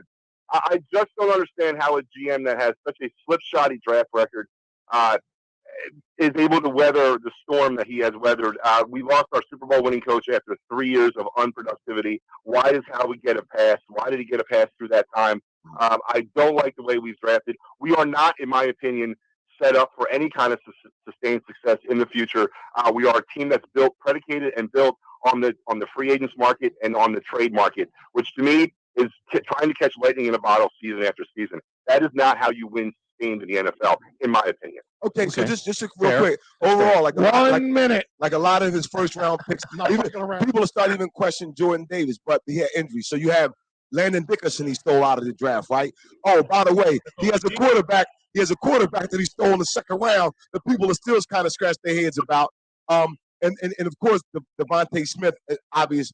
So I mean, I get you, but here's the thing. Oh, and by the way, we have 2 first-round picks this year. 2 first-round picks, and Matty B, he flipped the team right before our eyes. There's only like 4 guys remaining from the Super Bowl team, and all legit players. So I'm just saying, you're not wrong at certain areas. They are the 3rd youngest team in football, man. Yeah, he flipped them. He did flip them. All right. Yeah, but look, there's 19 pending free agents in 2023. 19 of them. Right. They're not going to be able to re-sign them all. No. They probably shouldn't re-sign them all. But some are going to retire. It's not going to matter. Absolutely. But in the here and now, Matty B, he's got us in the mix again. All right, listen, Matt. I would love to keep you on longer. Thank you, Matt. I got E-Rock calling in a couple of minutes, dude. Thank you so much for jumping. Beat it, Matt. Beat it. Hey, listen, real quick, guys. On the first series, listen, congratulations on 5 years. I had the privilege of hosting one of your shows. Thank you very much. Matty B, ladies and gentlemen. Yeah, man. Matty was a true gentleman. He texted me. He was like, that happened. No, he was a true gentleman. I can't believe that happened. I worked that in while texting, while interviewing. Look, I'm trying my damnedest. No, but listen, he's not wrong. I'm sorry, go ahead. No, he honored his bet with me, and I'm awesome. My respect for him goes way up for that. That's a hard thing for him to say. That's a really hard thing for him to say. Go to Al. Go back to this broadcast and cut that. Yes, save that beast. Cut that. Yes, Howie has done an excellent job. I want that on our show opener. Yeah, we need a drop. That has to be a drop. That has to be a drop. But the thing about Howie was so intrigued. Like I can honestly say I've never had beef with Howie. Did I like some of his picks? No, but I haven't said like, you know what I mean? Because he got us a Super Bowl, especially after what happened with Chip.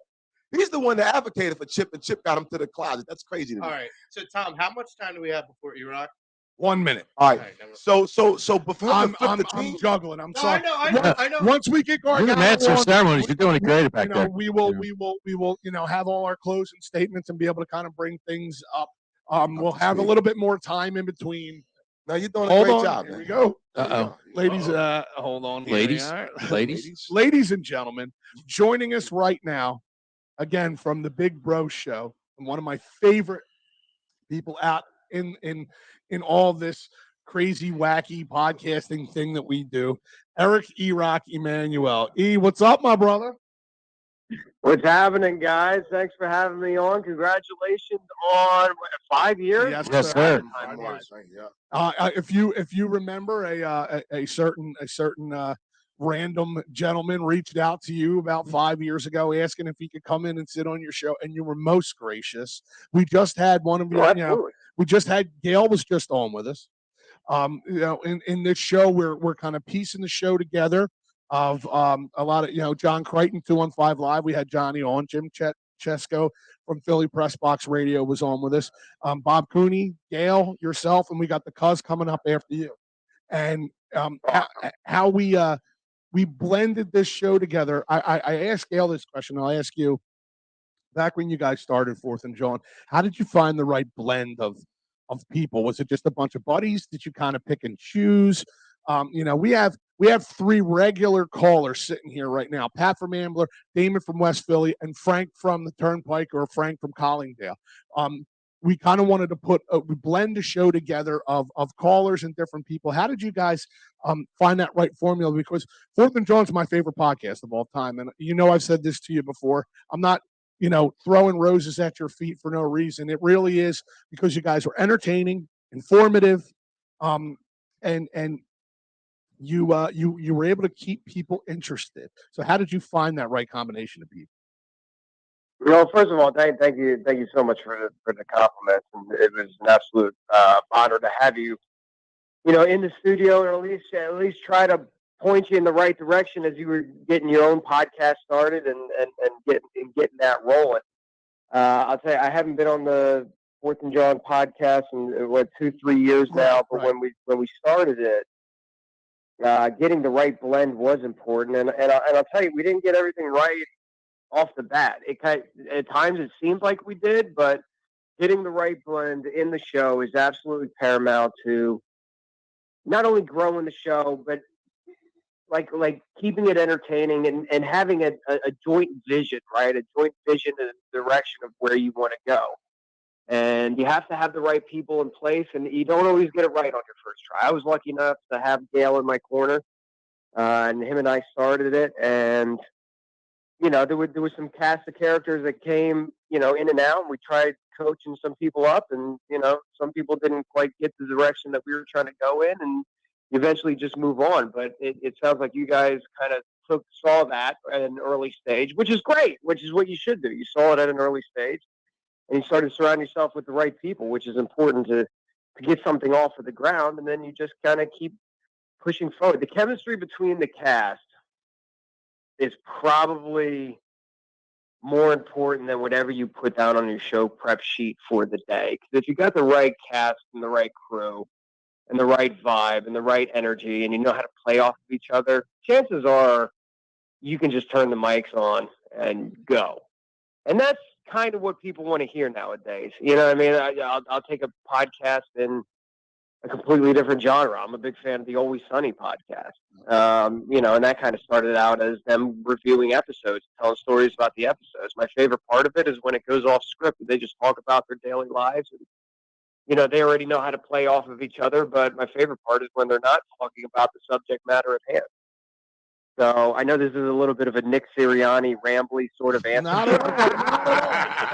At least you didn't talk about taco soup. Yo, you didn't talk you about saw what happened with Yeah, Flowers. no. Take the taco soup and run with it. You Joe. didn't talk about your Pop Warner coach from back in the day. I mean, You ever, while you're talking or like in the middle of a thought, realize like, where am I going? Yeah. I God. I pulled the Nick Sirianni. Look at me, pulling the Nick Sirianni on the show. No, it's all good. That we tend to go off the rails here quite a bit, but it's okay. And if you're putting a show together, at least for me in my prep, I always leave wiggle room to go off the rails, because that's where you find the gems, like you were just saying. And in my opinion, that's where kind of the gold comes from. Not I remember when we first started and we did the show prep, and I would be working on my prep and everything like that. And literally, as we went through the show, I would have like 4 or 5 pages of prep there in front of me. and you might have got to like a half a page. We'd only get to like a half a page, 2 pages most. And I'm like, okay. And it's like, it was still an entertaining show from my perspective and probably from the audience perspective. But the pontiff, 100%. the pontiff of Philly sports, Mr. Erock, it is so good to hear and talk to you again. We had met once before at the Christmas party at Wildfire, and I definitely watch your videos on Instagram, and I find them really compelling when it comes down to your point of view. One of the questions I had for you is going into the playoffs with the Eagles' chances and everything. Is there any team? Now, I put it as far as the NFC. I'll widen that span. Is there any team in the NFL that you really fear facing the Eagles in the playoffs? Well, I'll tell you, the AFC, I'm just like you. I usually like to exclude the AFC and have excluded the AFC from any talks, really, when it comes with the Eagles, because when you take a look up and down at their schedule, right, numerically on paper, it might have ended up a harder schedule than a lot of people realize, but I don't think we've had the test of, let's say, a Kansas City Chiefs or a Buffalo Bills.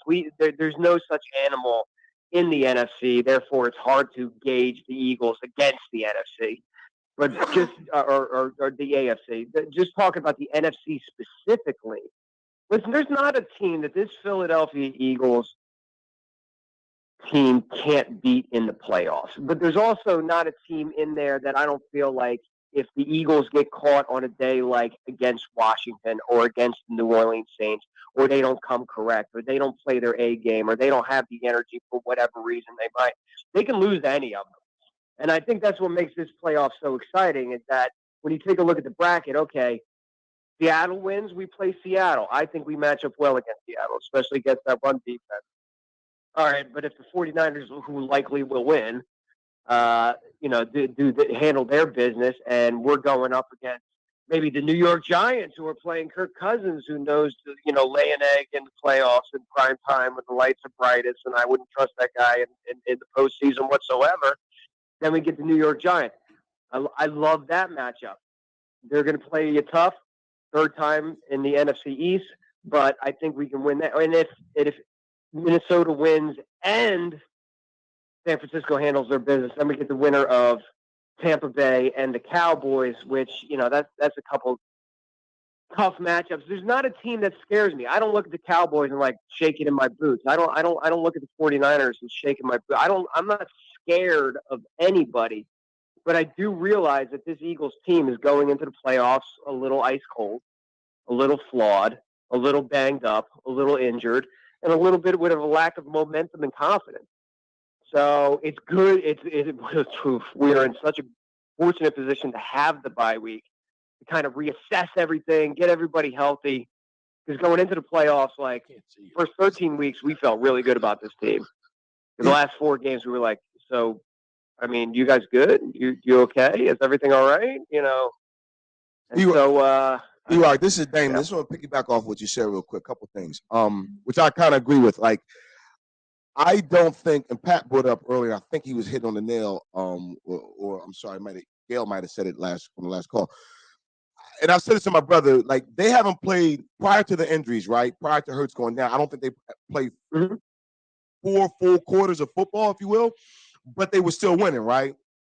And then all of a sudden, in the past few weeks, basically because of injuries, they've gone away from the run. And listening to Sal Powell last night, is the Eagles need to get back to running the ball, passing less, and obviously with the deep and playing a more man defense, right? And I 110% agree with them.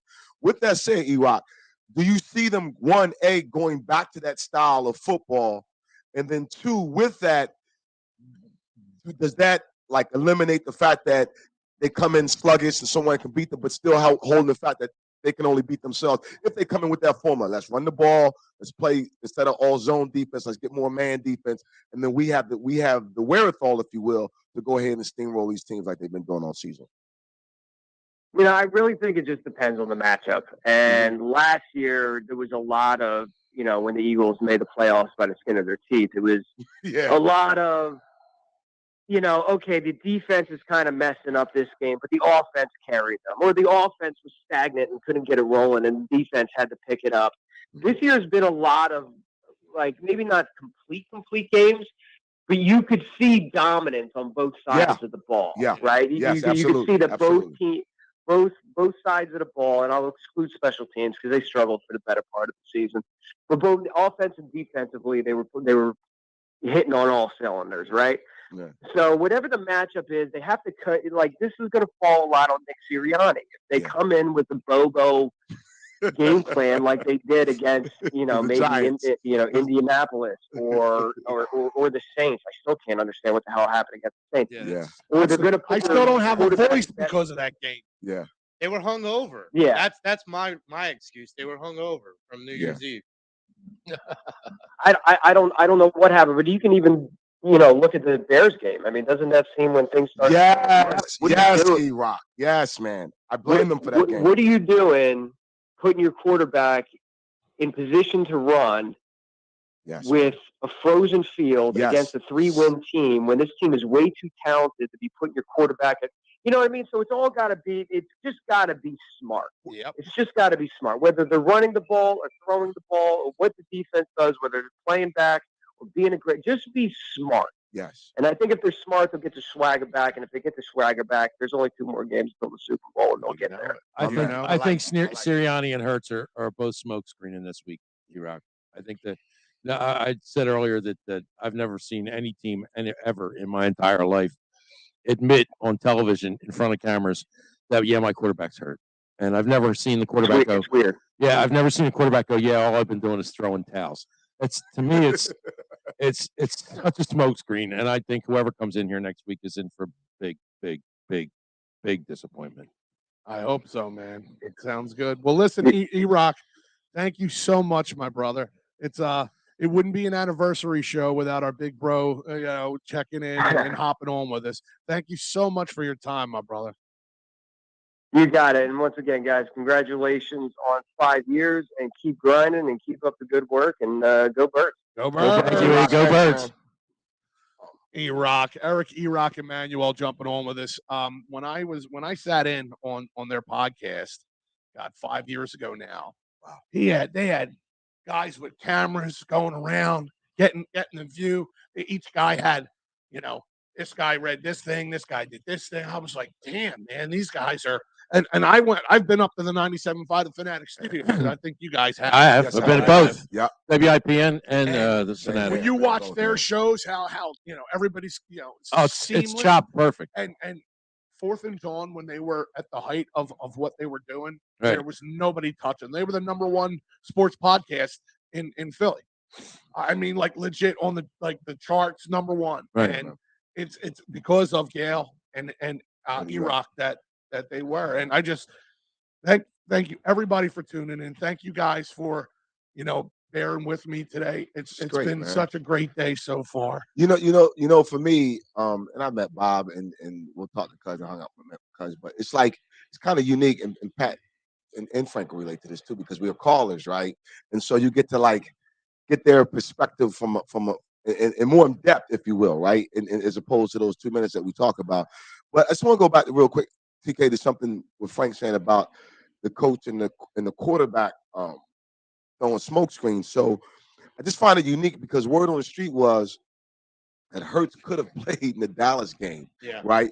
But they didn't want him to. Then they come back, Frank, the week before the Saints game, say, "Oh, he wasn't medically clear." We're getting so many different things about this injury. I'm at the point, you know what, guys, have at it, do your thing. If you want to lead people on, go ahead. I know what you're going to do. Listen, the whole last 3 weeks to a month of the season, they have been completely and totally vanilla. Oh yeah, that Giants game. I mean, me and Pat could have. They knew. Giants game was completely vanilla. They knew after they won their 12th game that they were going to get the #1 spot. Didn't matter what happened. They were going to win one of the last 3 games. It was going to be fine. Mm-hmm. And they went completely vanilla. Yeah, they did. They haven't. Nothing. I mean, they have looked at times listless, and that's why the Saints game was so frustrating. Because you look at them, I know they're better than this. Yeah, I knew they were better than it too. Everybody knew they were better than it. Yeah. The game they really wanted was the Dallas game, and they damn near took it with a backup quarterback. But when they got to the Giants, they knew the Giants were going to sit everybody. I mean, I never saw a line in any book where the Eagles were a 16.5 point favorite over the Giants ever in my lifetime. So that told you Giants ain't playing. You could say again, to me, when I go back to that Giants game, that was the Giants B and C squad that was out there. Yeah, but everybody knew that. So the Eagles knew they were going to win it. They knew they were going to win it, but again, this is where I like to argue with my buddy Mike Laro, who I like to strangle, put my hands around his neck and strangle him. But we had that moment last week here. Yeah, look, I love him like a brother. I'm not going to take the bait. Yeah. You've made me learn. I'm not taking. No. Yeah, listen, don't fight. Don't listen, fight, me and him like the master debate together. Okay. So. Oh my God! I was watching. Heard that about him. I was watching. It was sloppy. Yeah. So, I heard that about him. Yeah. He tends to do that once in a while. So. But with I him, didn't know he did it on air though. Yeah. Well, listen, he does it quite often. Rails. Oh, sorry. But anyway, this man will sit there and tell me that in every game we talk about the Eagles. My predictions are always right. His is always wrong because, he's got the green goggles on. And, I told him, I said, Mike, I said, the Giants are going to give you a rough time. I said, because they're all auditioning for other teams. Yeah. They want to make a statement. They want to be here next year for this what they believe a Giants run. They want to make an improvement. They don't want to be on the bench for here. If your buddy Mike listened to our show properly, Well, he's an idiot, so I'm kidding. I love Mike. He would have heard me say those exact words prior, that I said to everybody that it was going to be a sweat, because those guys that are going to play with their hair on fire, because they're never going to start for the New York Giants next year, but they may have a chance to get a position somewhere else. And having their name out there, that's going to make a difference. Yeah, and so that's what, like I said, but especially the guy that made and I have no belief in Minshew. I have no belief in him. He's a backup for Mitch Dudo, and then look, that's what it boiled down to. And look, Jalen Hurts not being 100% without Lane Johnson, that was a recipe for disaster. And look, we just beat them by the skin of our teeth. If luckily Giants had nothing to play for, because if they did, we would probably win from the 1 seed, tripling down. But to your point as well, Pat. If you go back to that Giants game, it was evident. First of all, the Eagles are like 90% in the red zone, scoring something number they put up, and he throws the pick, right, Joe? Yeah. The other thing is there were lanes, and no pun intended, Lane Johnson, but there were about 4 lanes where he could have taken off, and he didn't. I was like, okay, that's when you knew. That's when you knew. That's when I knew. I said, okay, I've seen enough. I know what's going on here. Because any other time, he's now busting listen. out. I mean, look, I know we got the cuz about to pop on here, but I mean, listen, James, you've been sitting here for 2.5 hours, brother. We gotta get some hot pucky talk. You know, we gotta get some talk. I said Flyers. I have to ask you to elaborate on something. All right, whip it out. Because you. Because last Sunday morning, you called us fair weather fans. Homers, Saturday. Homers, sir.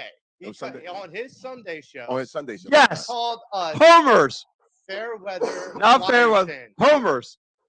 Yes. There's a difference between homers and fair weather. Yes. I miss 1 week and all hell breaks loose on this show. When it comes to I miss another week. We got guys walking out the street. What are you guys doing in here? Yeah, that wasn't my fault. No, it goes back to the. And it goes back to Bozo. No one's fault. You were good. No one's fault. And no one's fault. And it goes back to Bozo the Clown sitting over there. It goes back to Bozo the Clown. He sits there, and he don't think there's nothing wrong with these Philadelphia sports teams.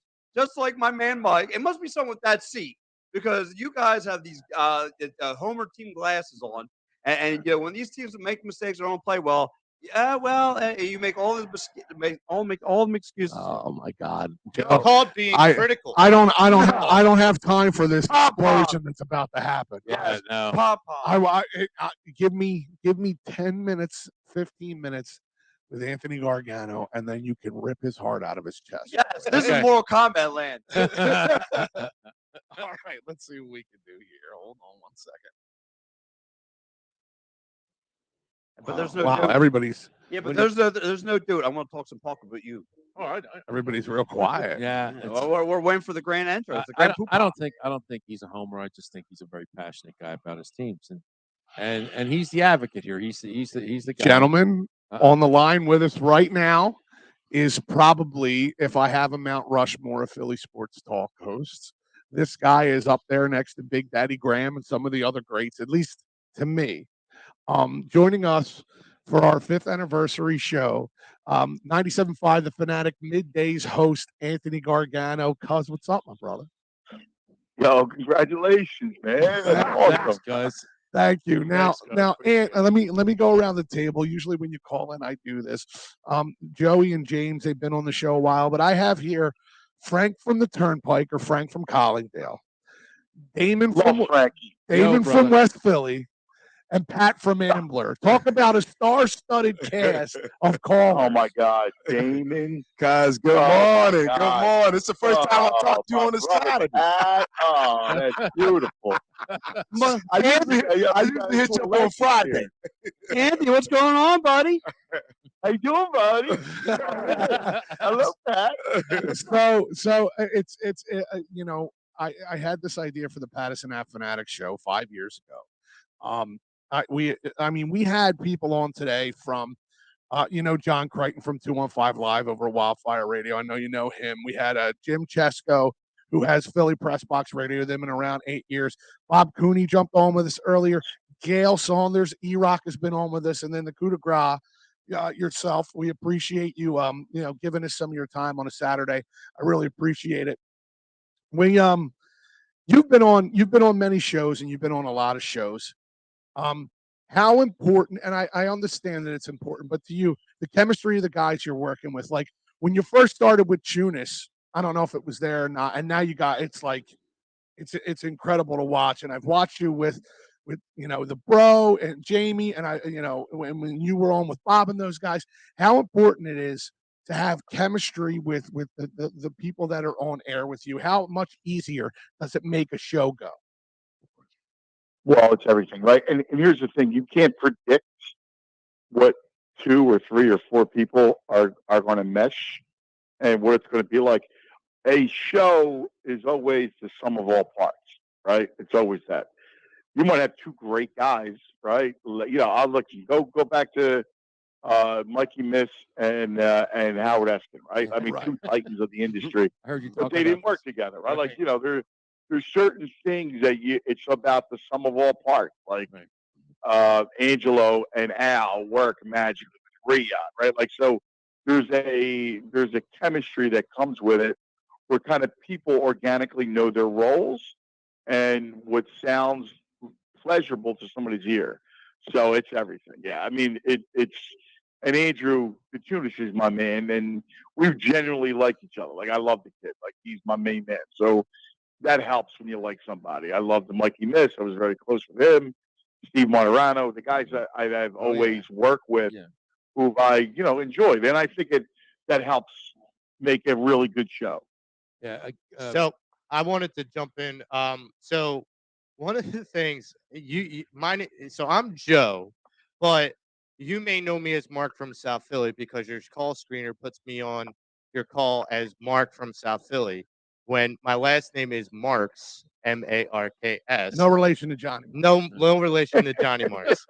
but we wouldn't be a proper Philadelphia radio show if we didn't have a Kelly and a Marks somewhere. You got to have a Kelly and a Marks. Yeah.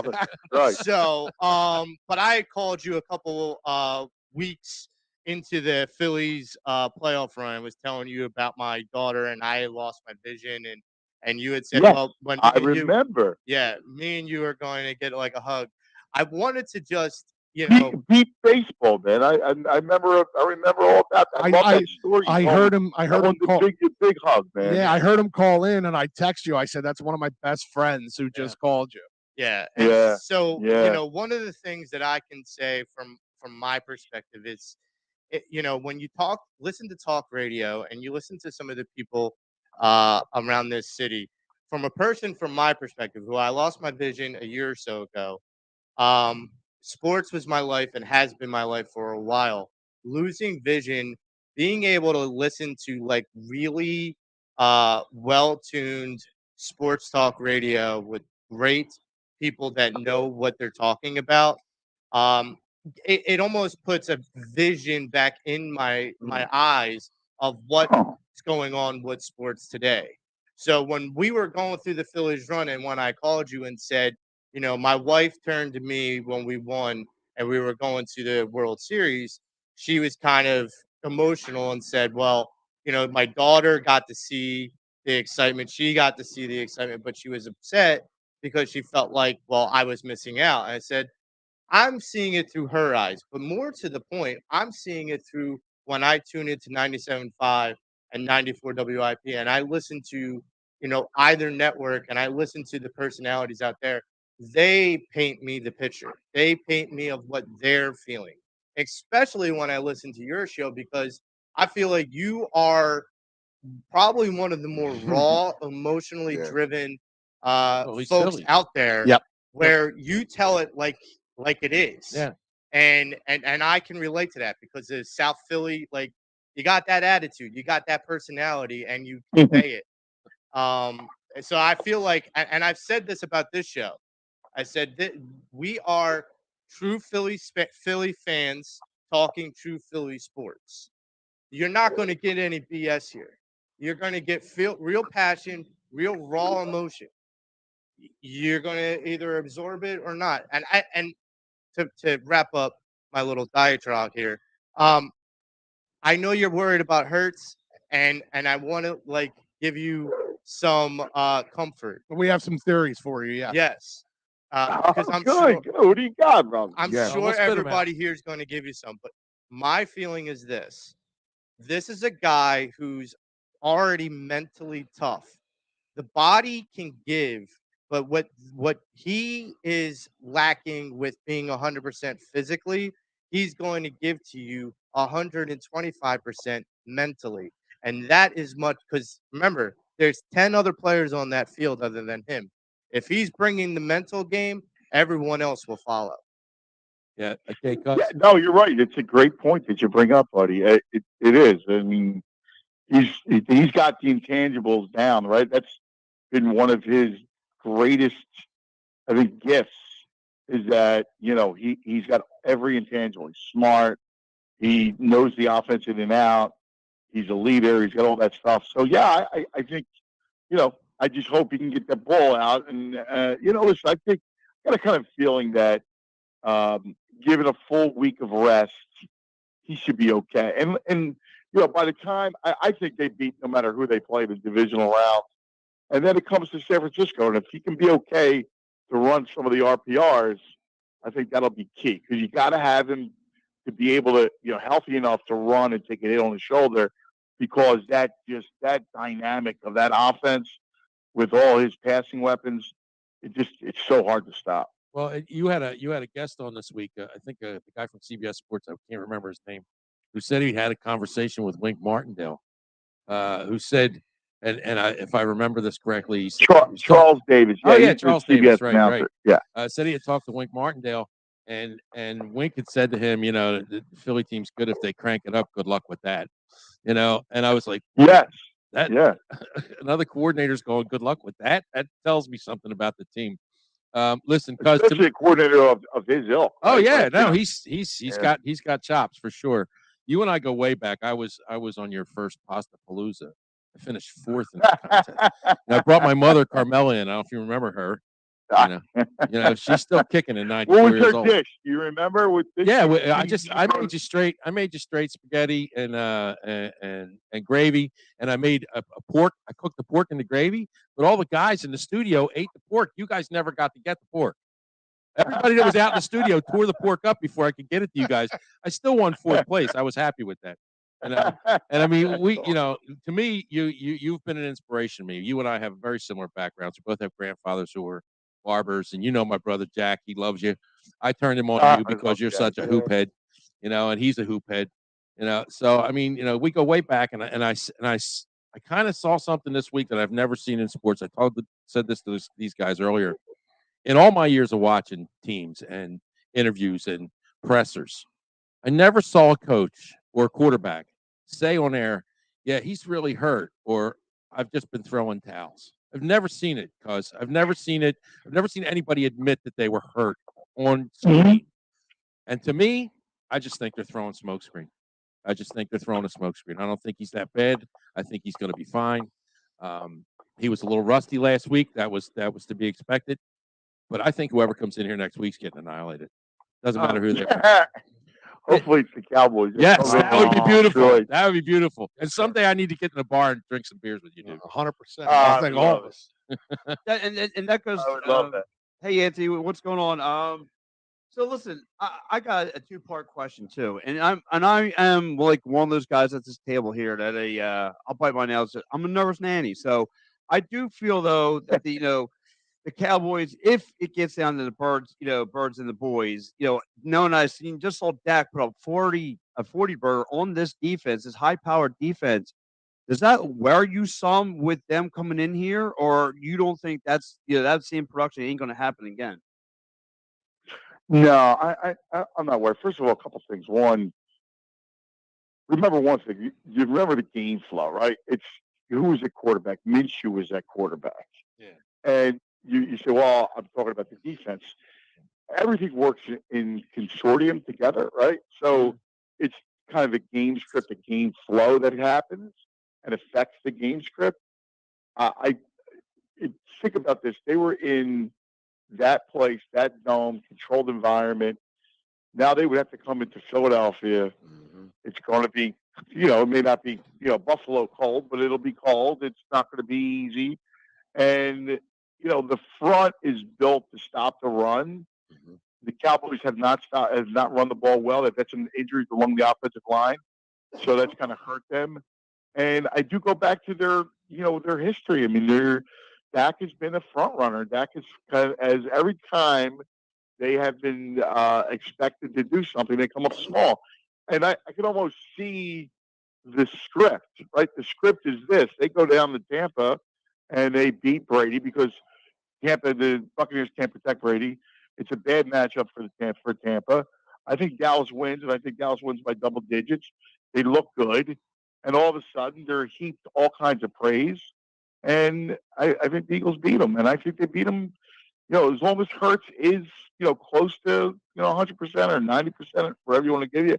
As long as he can do those things, I have no fear of the Cowboys. I'm not a McCarthy fan.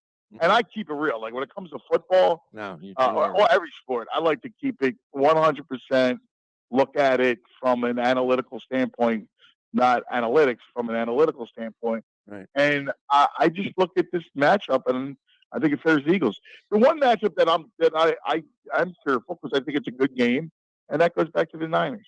Yeah, and that's another thing. So, and to piggyback what you say, you are Anthony. You are very, very passionate. I've hung out with you at FanFest.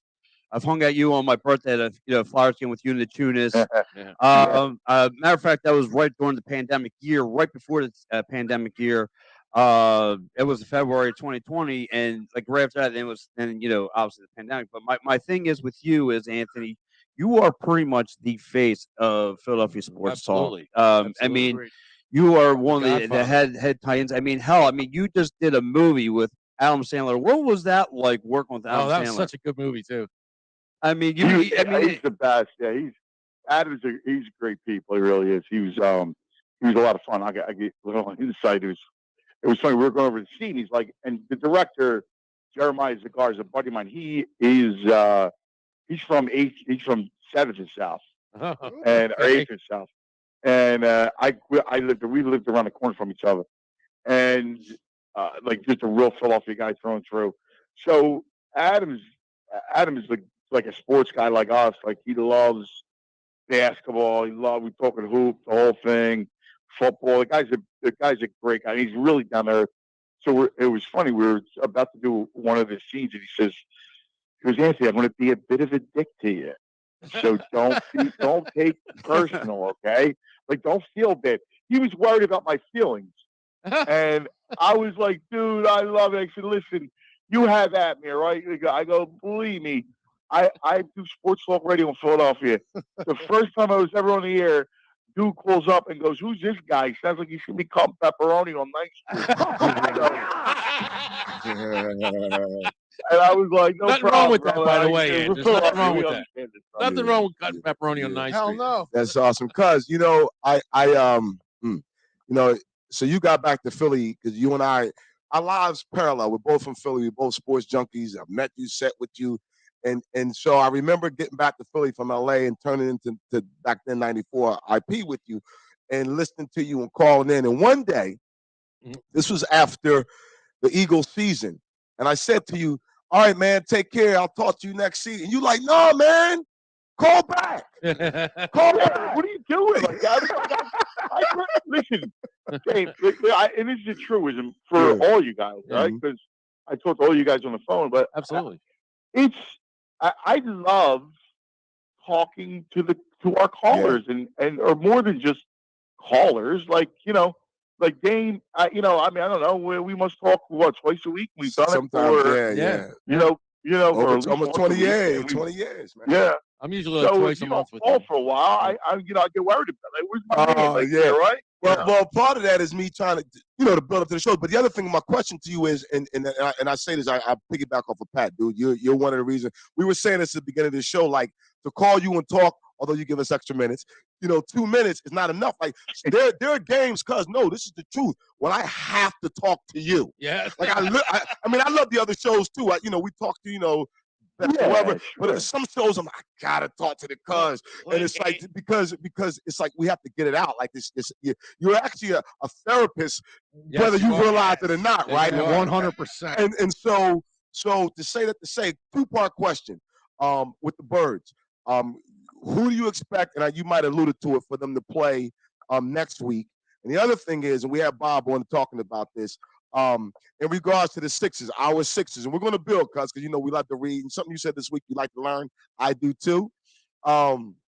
What do you think that the Sixers will make a move? Nothing big, obviously, like last year, but to add a piece before during the trade deadline, be it a point guard or another shooter. And I wouldn't mind adding Carmelo, but that's just me. Yeah, let's talk about that first. I think they're going to add something. I don't think they're going to add something like that. I think someone like that they're just kind of getting used to each other. Gotcha. Remember, it's with all the injuries and everything that's happened. They're finally getting to a rhythm together. I agree with you. I think they need a backup one, at least for the regular season. I mean, in the playoffs, Harden and Maxey will take those duties, and maybe even a little Melton. But I think for the regular season, they could use another one. And if there's a veteran guy out there that can knock down a three, I mean, I still believe you could use another shooter off the bench. Mm-hmm. They have a spot open as well, too. I'm down with you on that. It's just a matter of how many, the expectations of the player, and knowing that that he would come in and maybe it might be 5-7 minutes a game, depending on if he's feeling it that night. And I think they would add something like that.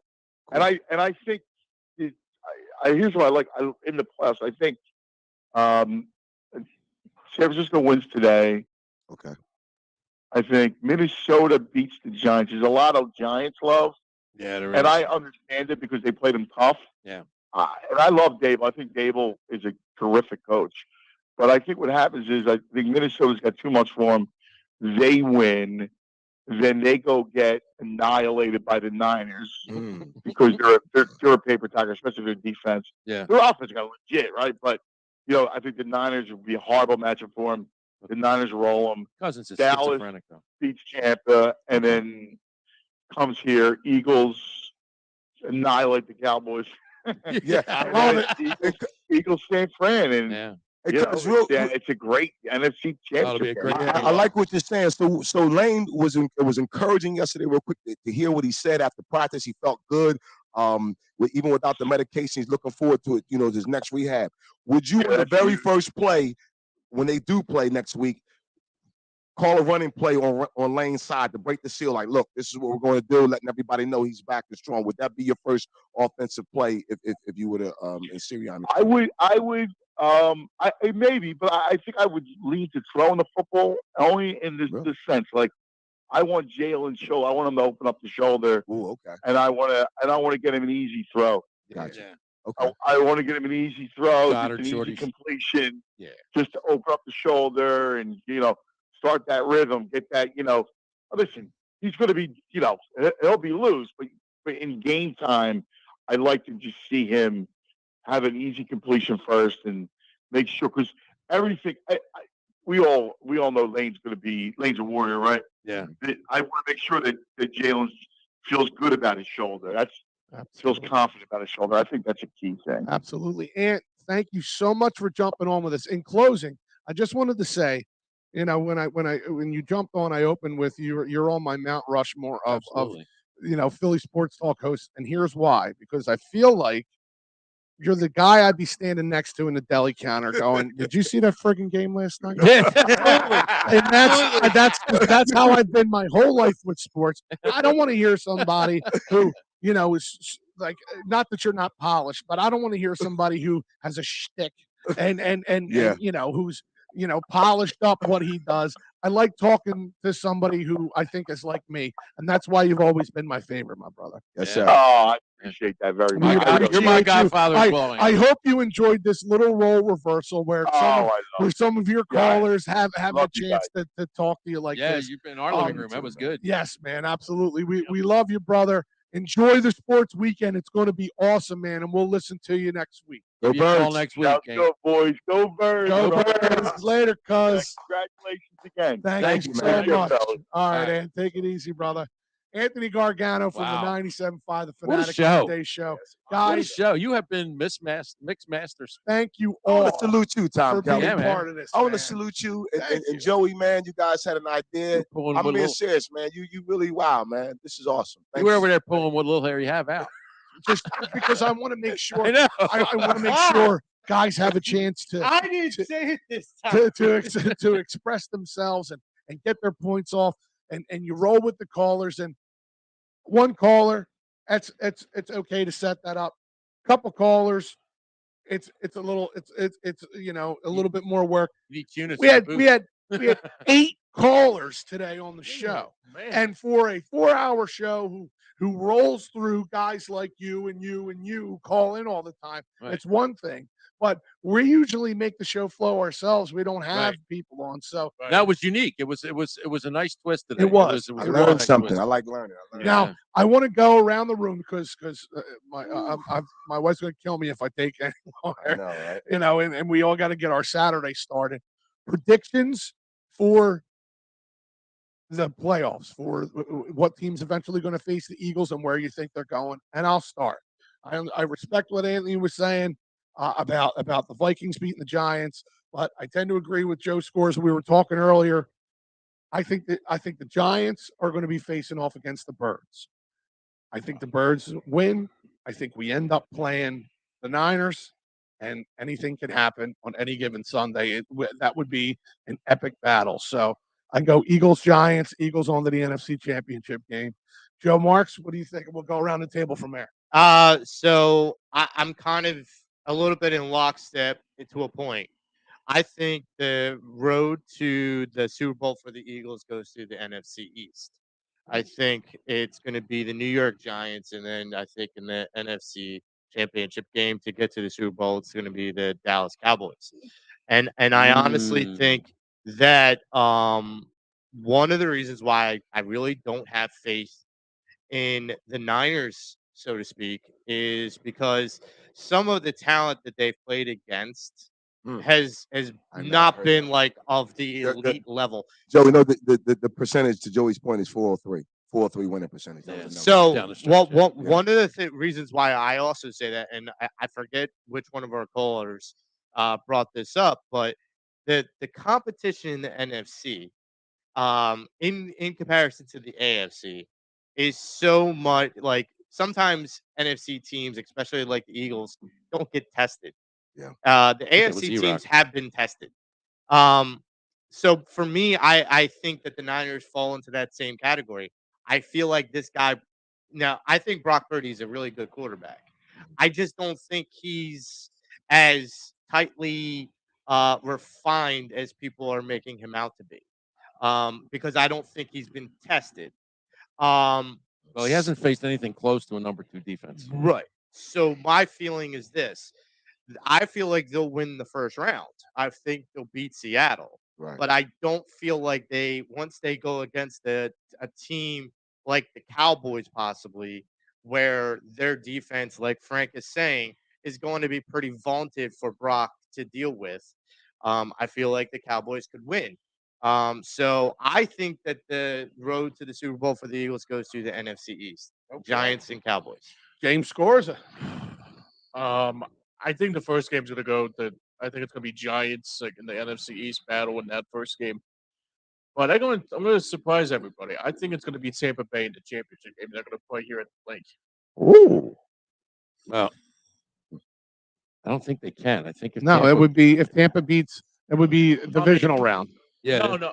I mean, depending on like where the 49ers. The only way that could happen is if the 49ers if win. if the 49ers Lose. and 49ers lose and the Giants win. That's the only way that could happen. I get confused by it. I thought I had it figured out, but go ahead. I'm sorry, guys. Yeah, it's so- up every. No, that depends on who wins the other game.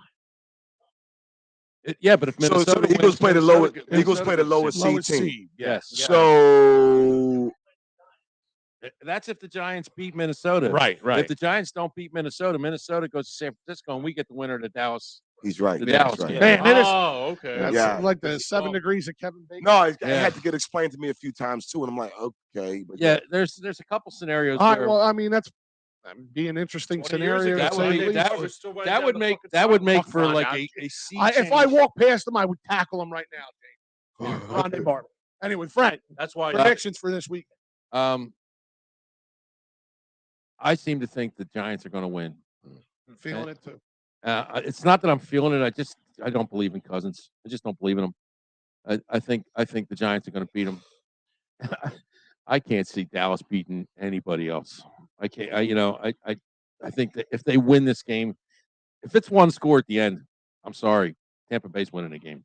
If it's one score at the end, they're going to win. Wow. But if they have to go to San Francisco, they're not getting out of San Francisco alive. They're going to get killed. They're just. They're going to get killed if we play them. I just don't believe the Cowboys have it. I think they think they have it, but I don't think they do. And I think it's going to be the Eagles in San Francisco anyway in the NFC Championship. interesting. Damon Salim. All right, so a few things. One, I'm just looking at the line. Like I'll admit, I've been watching Frisco from afar. And just to reiterate what Joey was talking about, the team that they beat, they had a winning percentage combined of 403, right? But I'm not going to knock 10 games in a row. I mean, 10 games is 10 games. Like that's tough. So I don't want to, because I don't want, if the roles was reversed, I wouldn't want people saying it about the Eagles. So I have to give them credit where credit's due.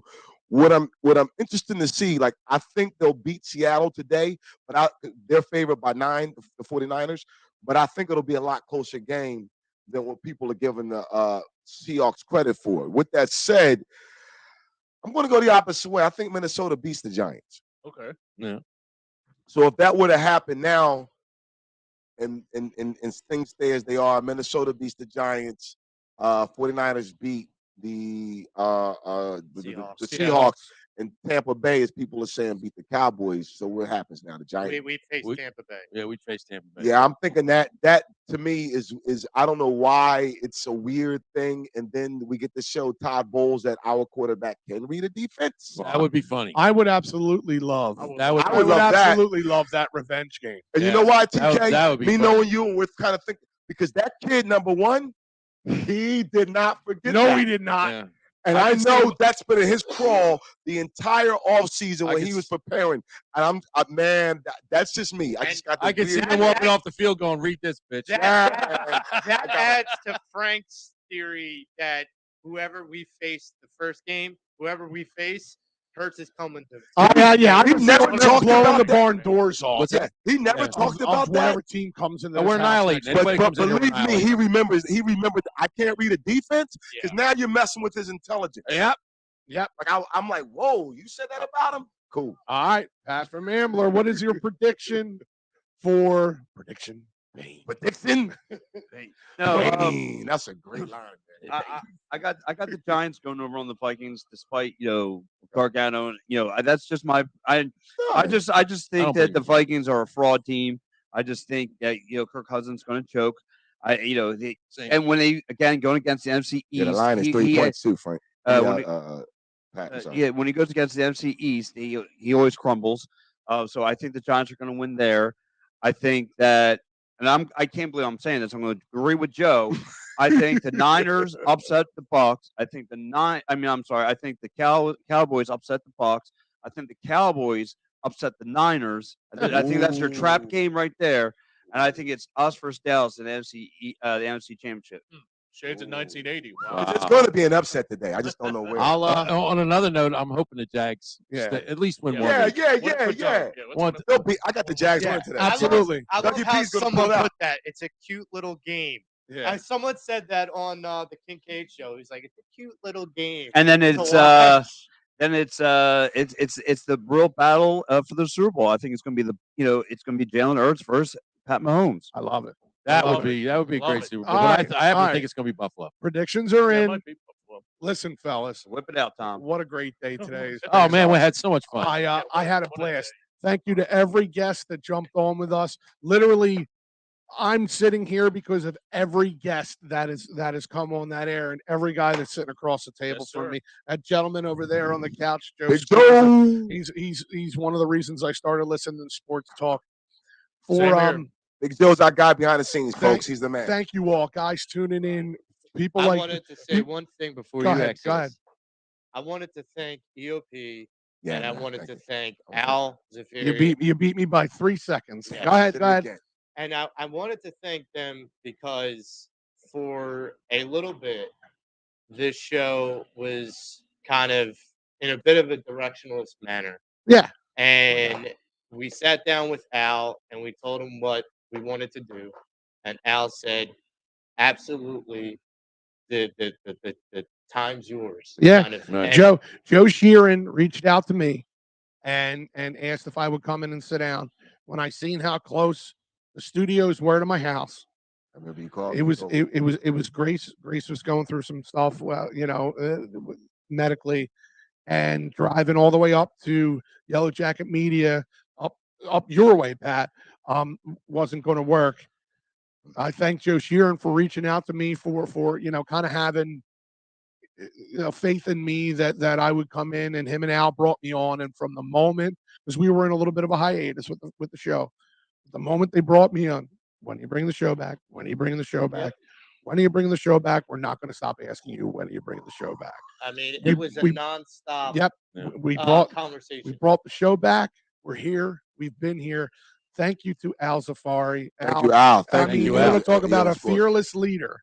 Yeah. This guy, and happy birthday, Al! Just recently celebrated Turned his 40. 40th. Turned 40. And I on a apologize, personal Al. note, thank you guys for inviting me in just Frank, a little over a year yeah, ago. man. Thank We all love you it. guys. It's been a pleasure, guys. And it's great. It really has, and the Freddie Burns too, like the hierarchy EOP. We love you guys. We're thrilled to be here. We're looking forward to 5, 10, 20 more years of doing this stuff, and who knows how far we'll all take this thing. But for Joseph Marks, James Scorza, Frank Finnegan, Damon Saline, Pat from Ambler, my man Joe Scorza over there, Willie Guns, Rob Swavely, Dave Yarnell, Paul Spencer. If you sat in this studio, I thank you all. I thank you all out there who even gave us a second of your time. Thank you to all our guests. This is the Pattison Ave Phanatics show, and we're out. Go Birds! Go Birds!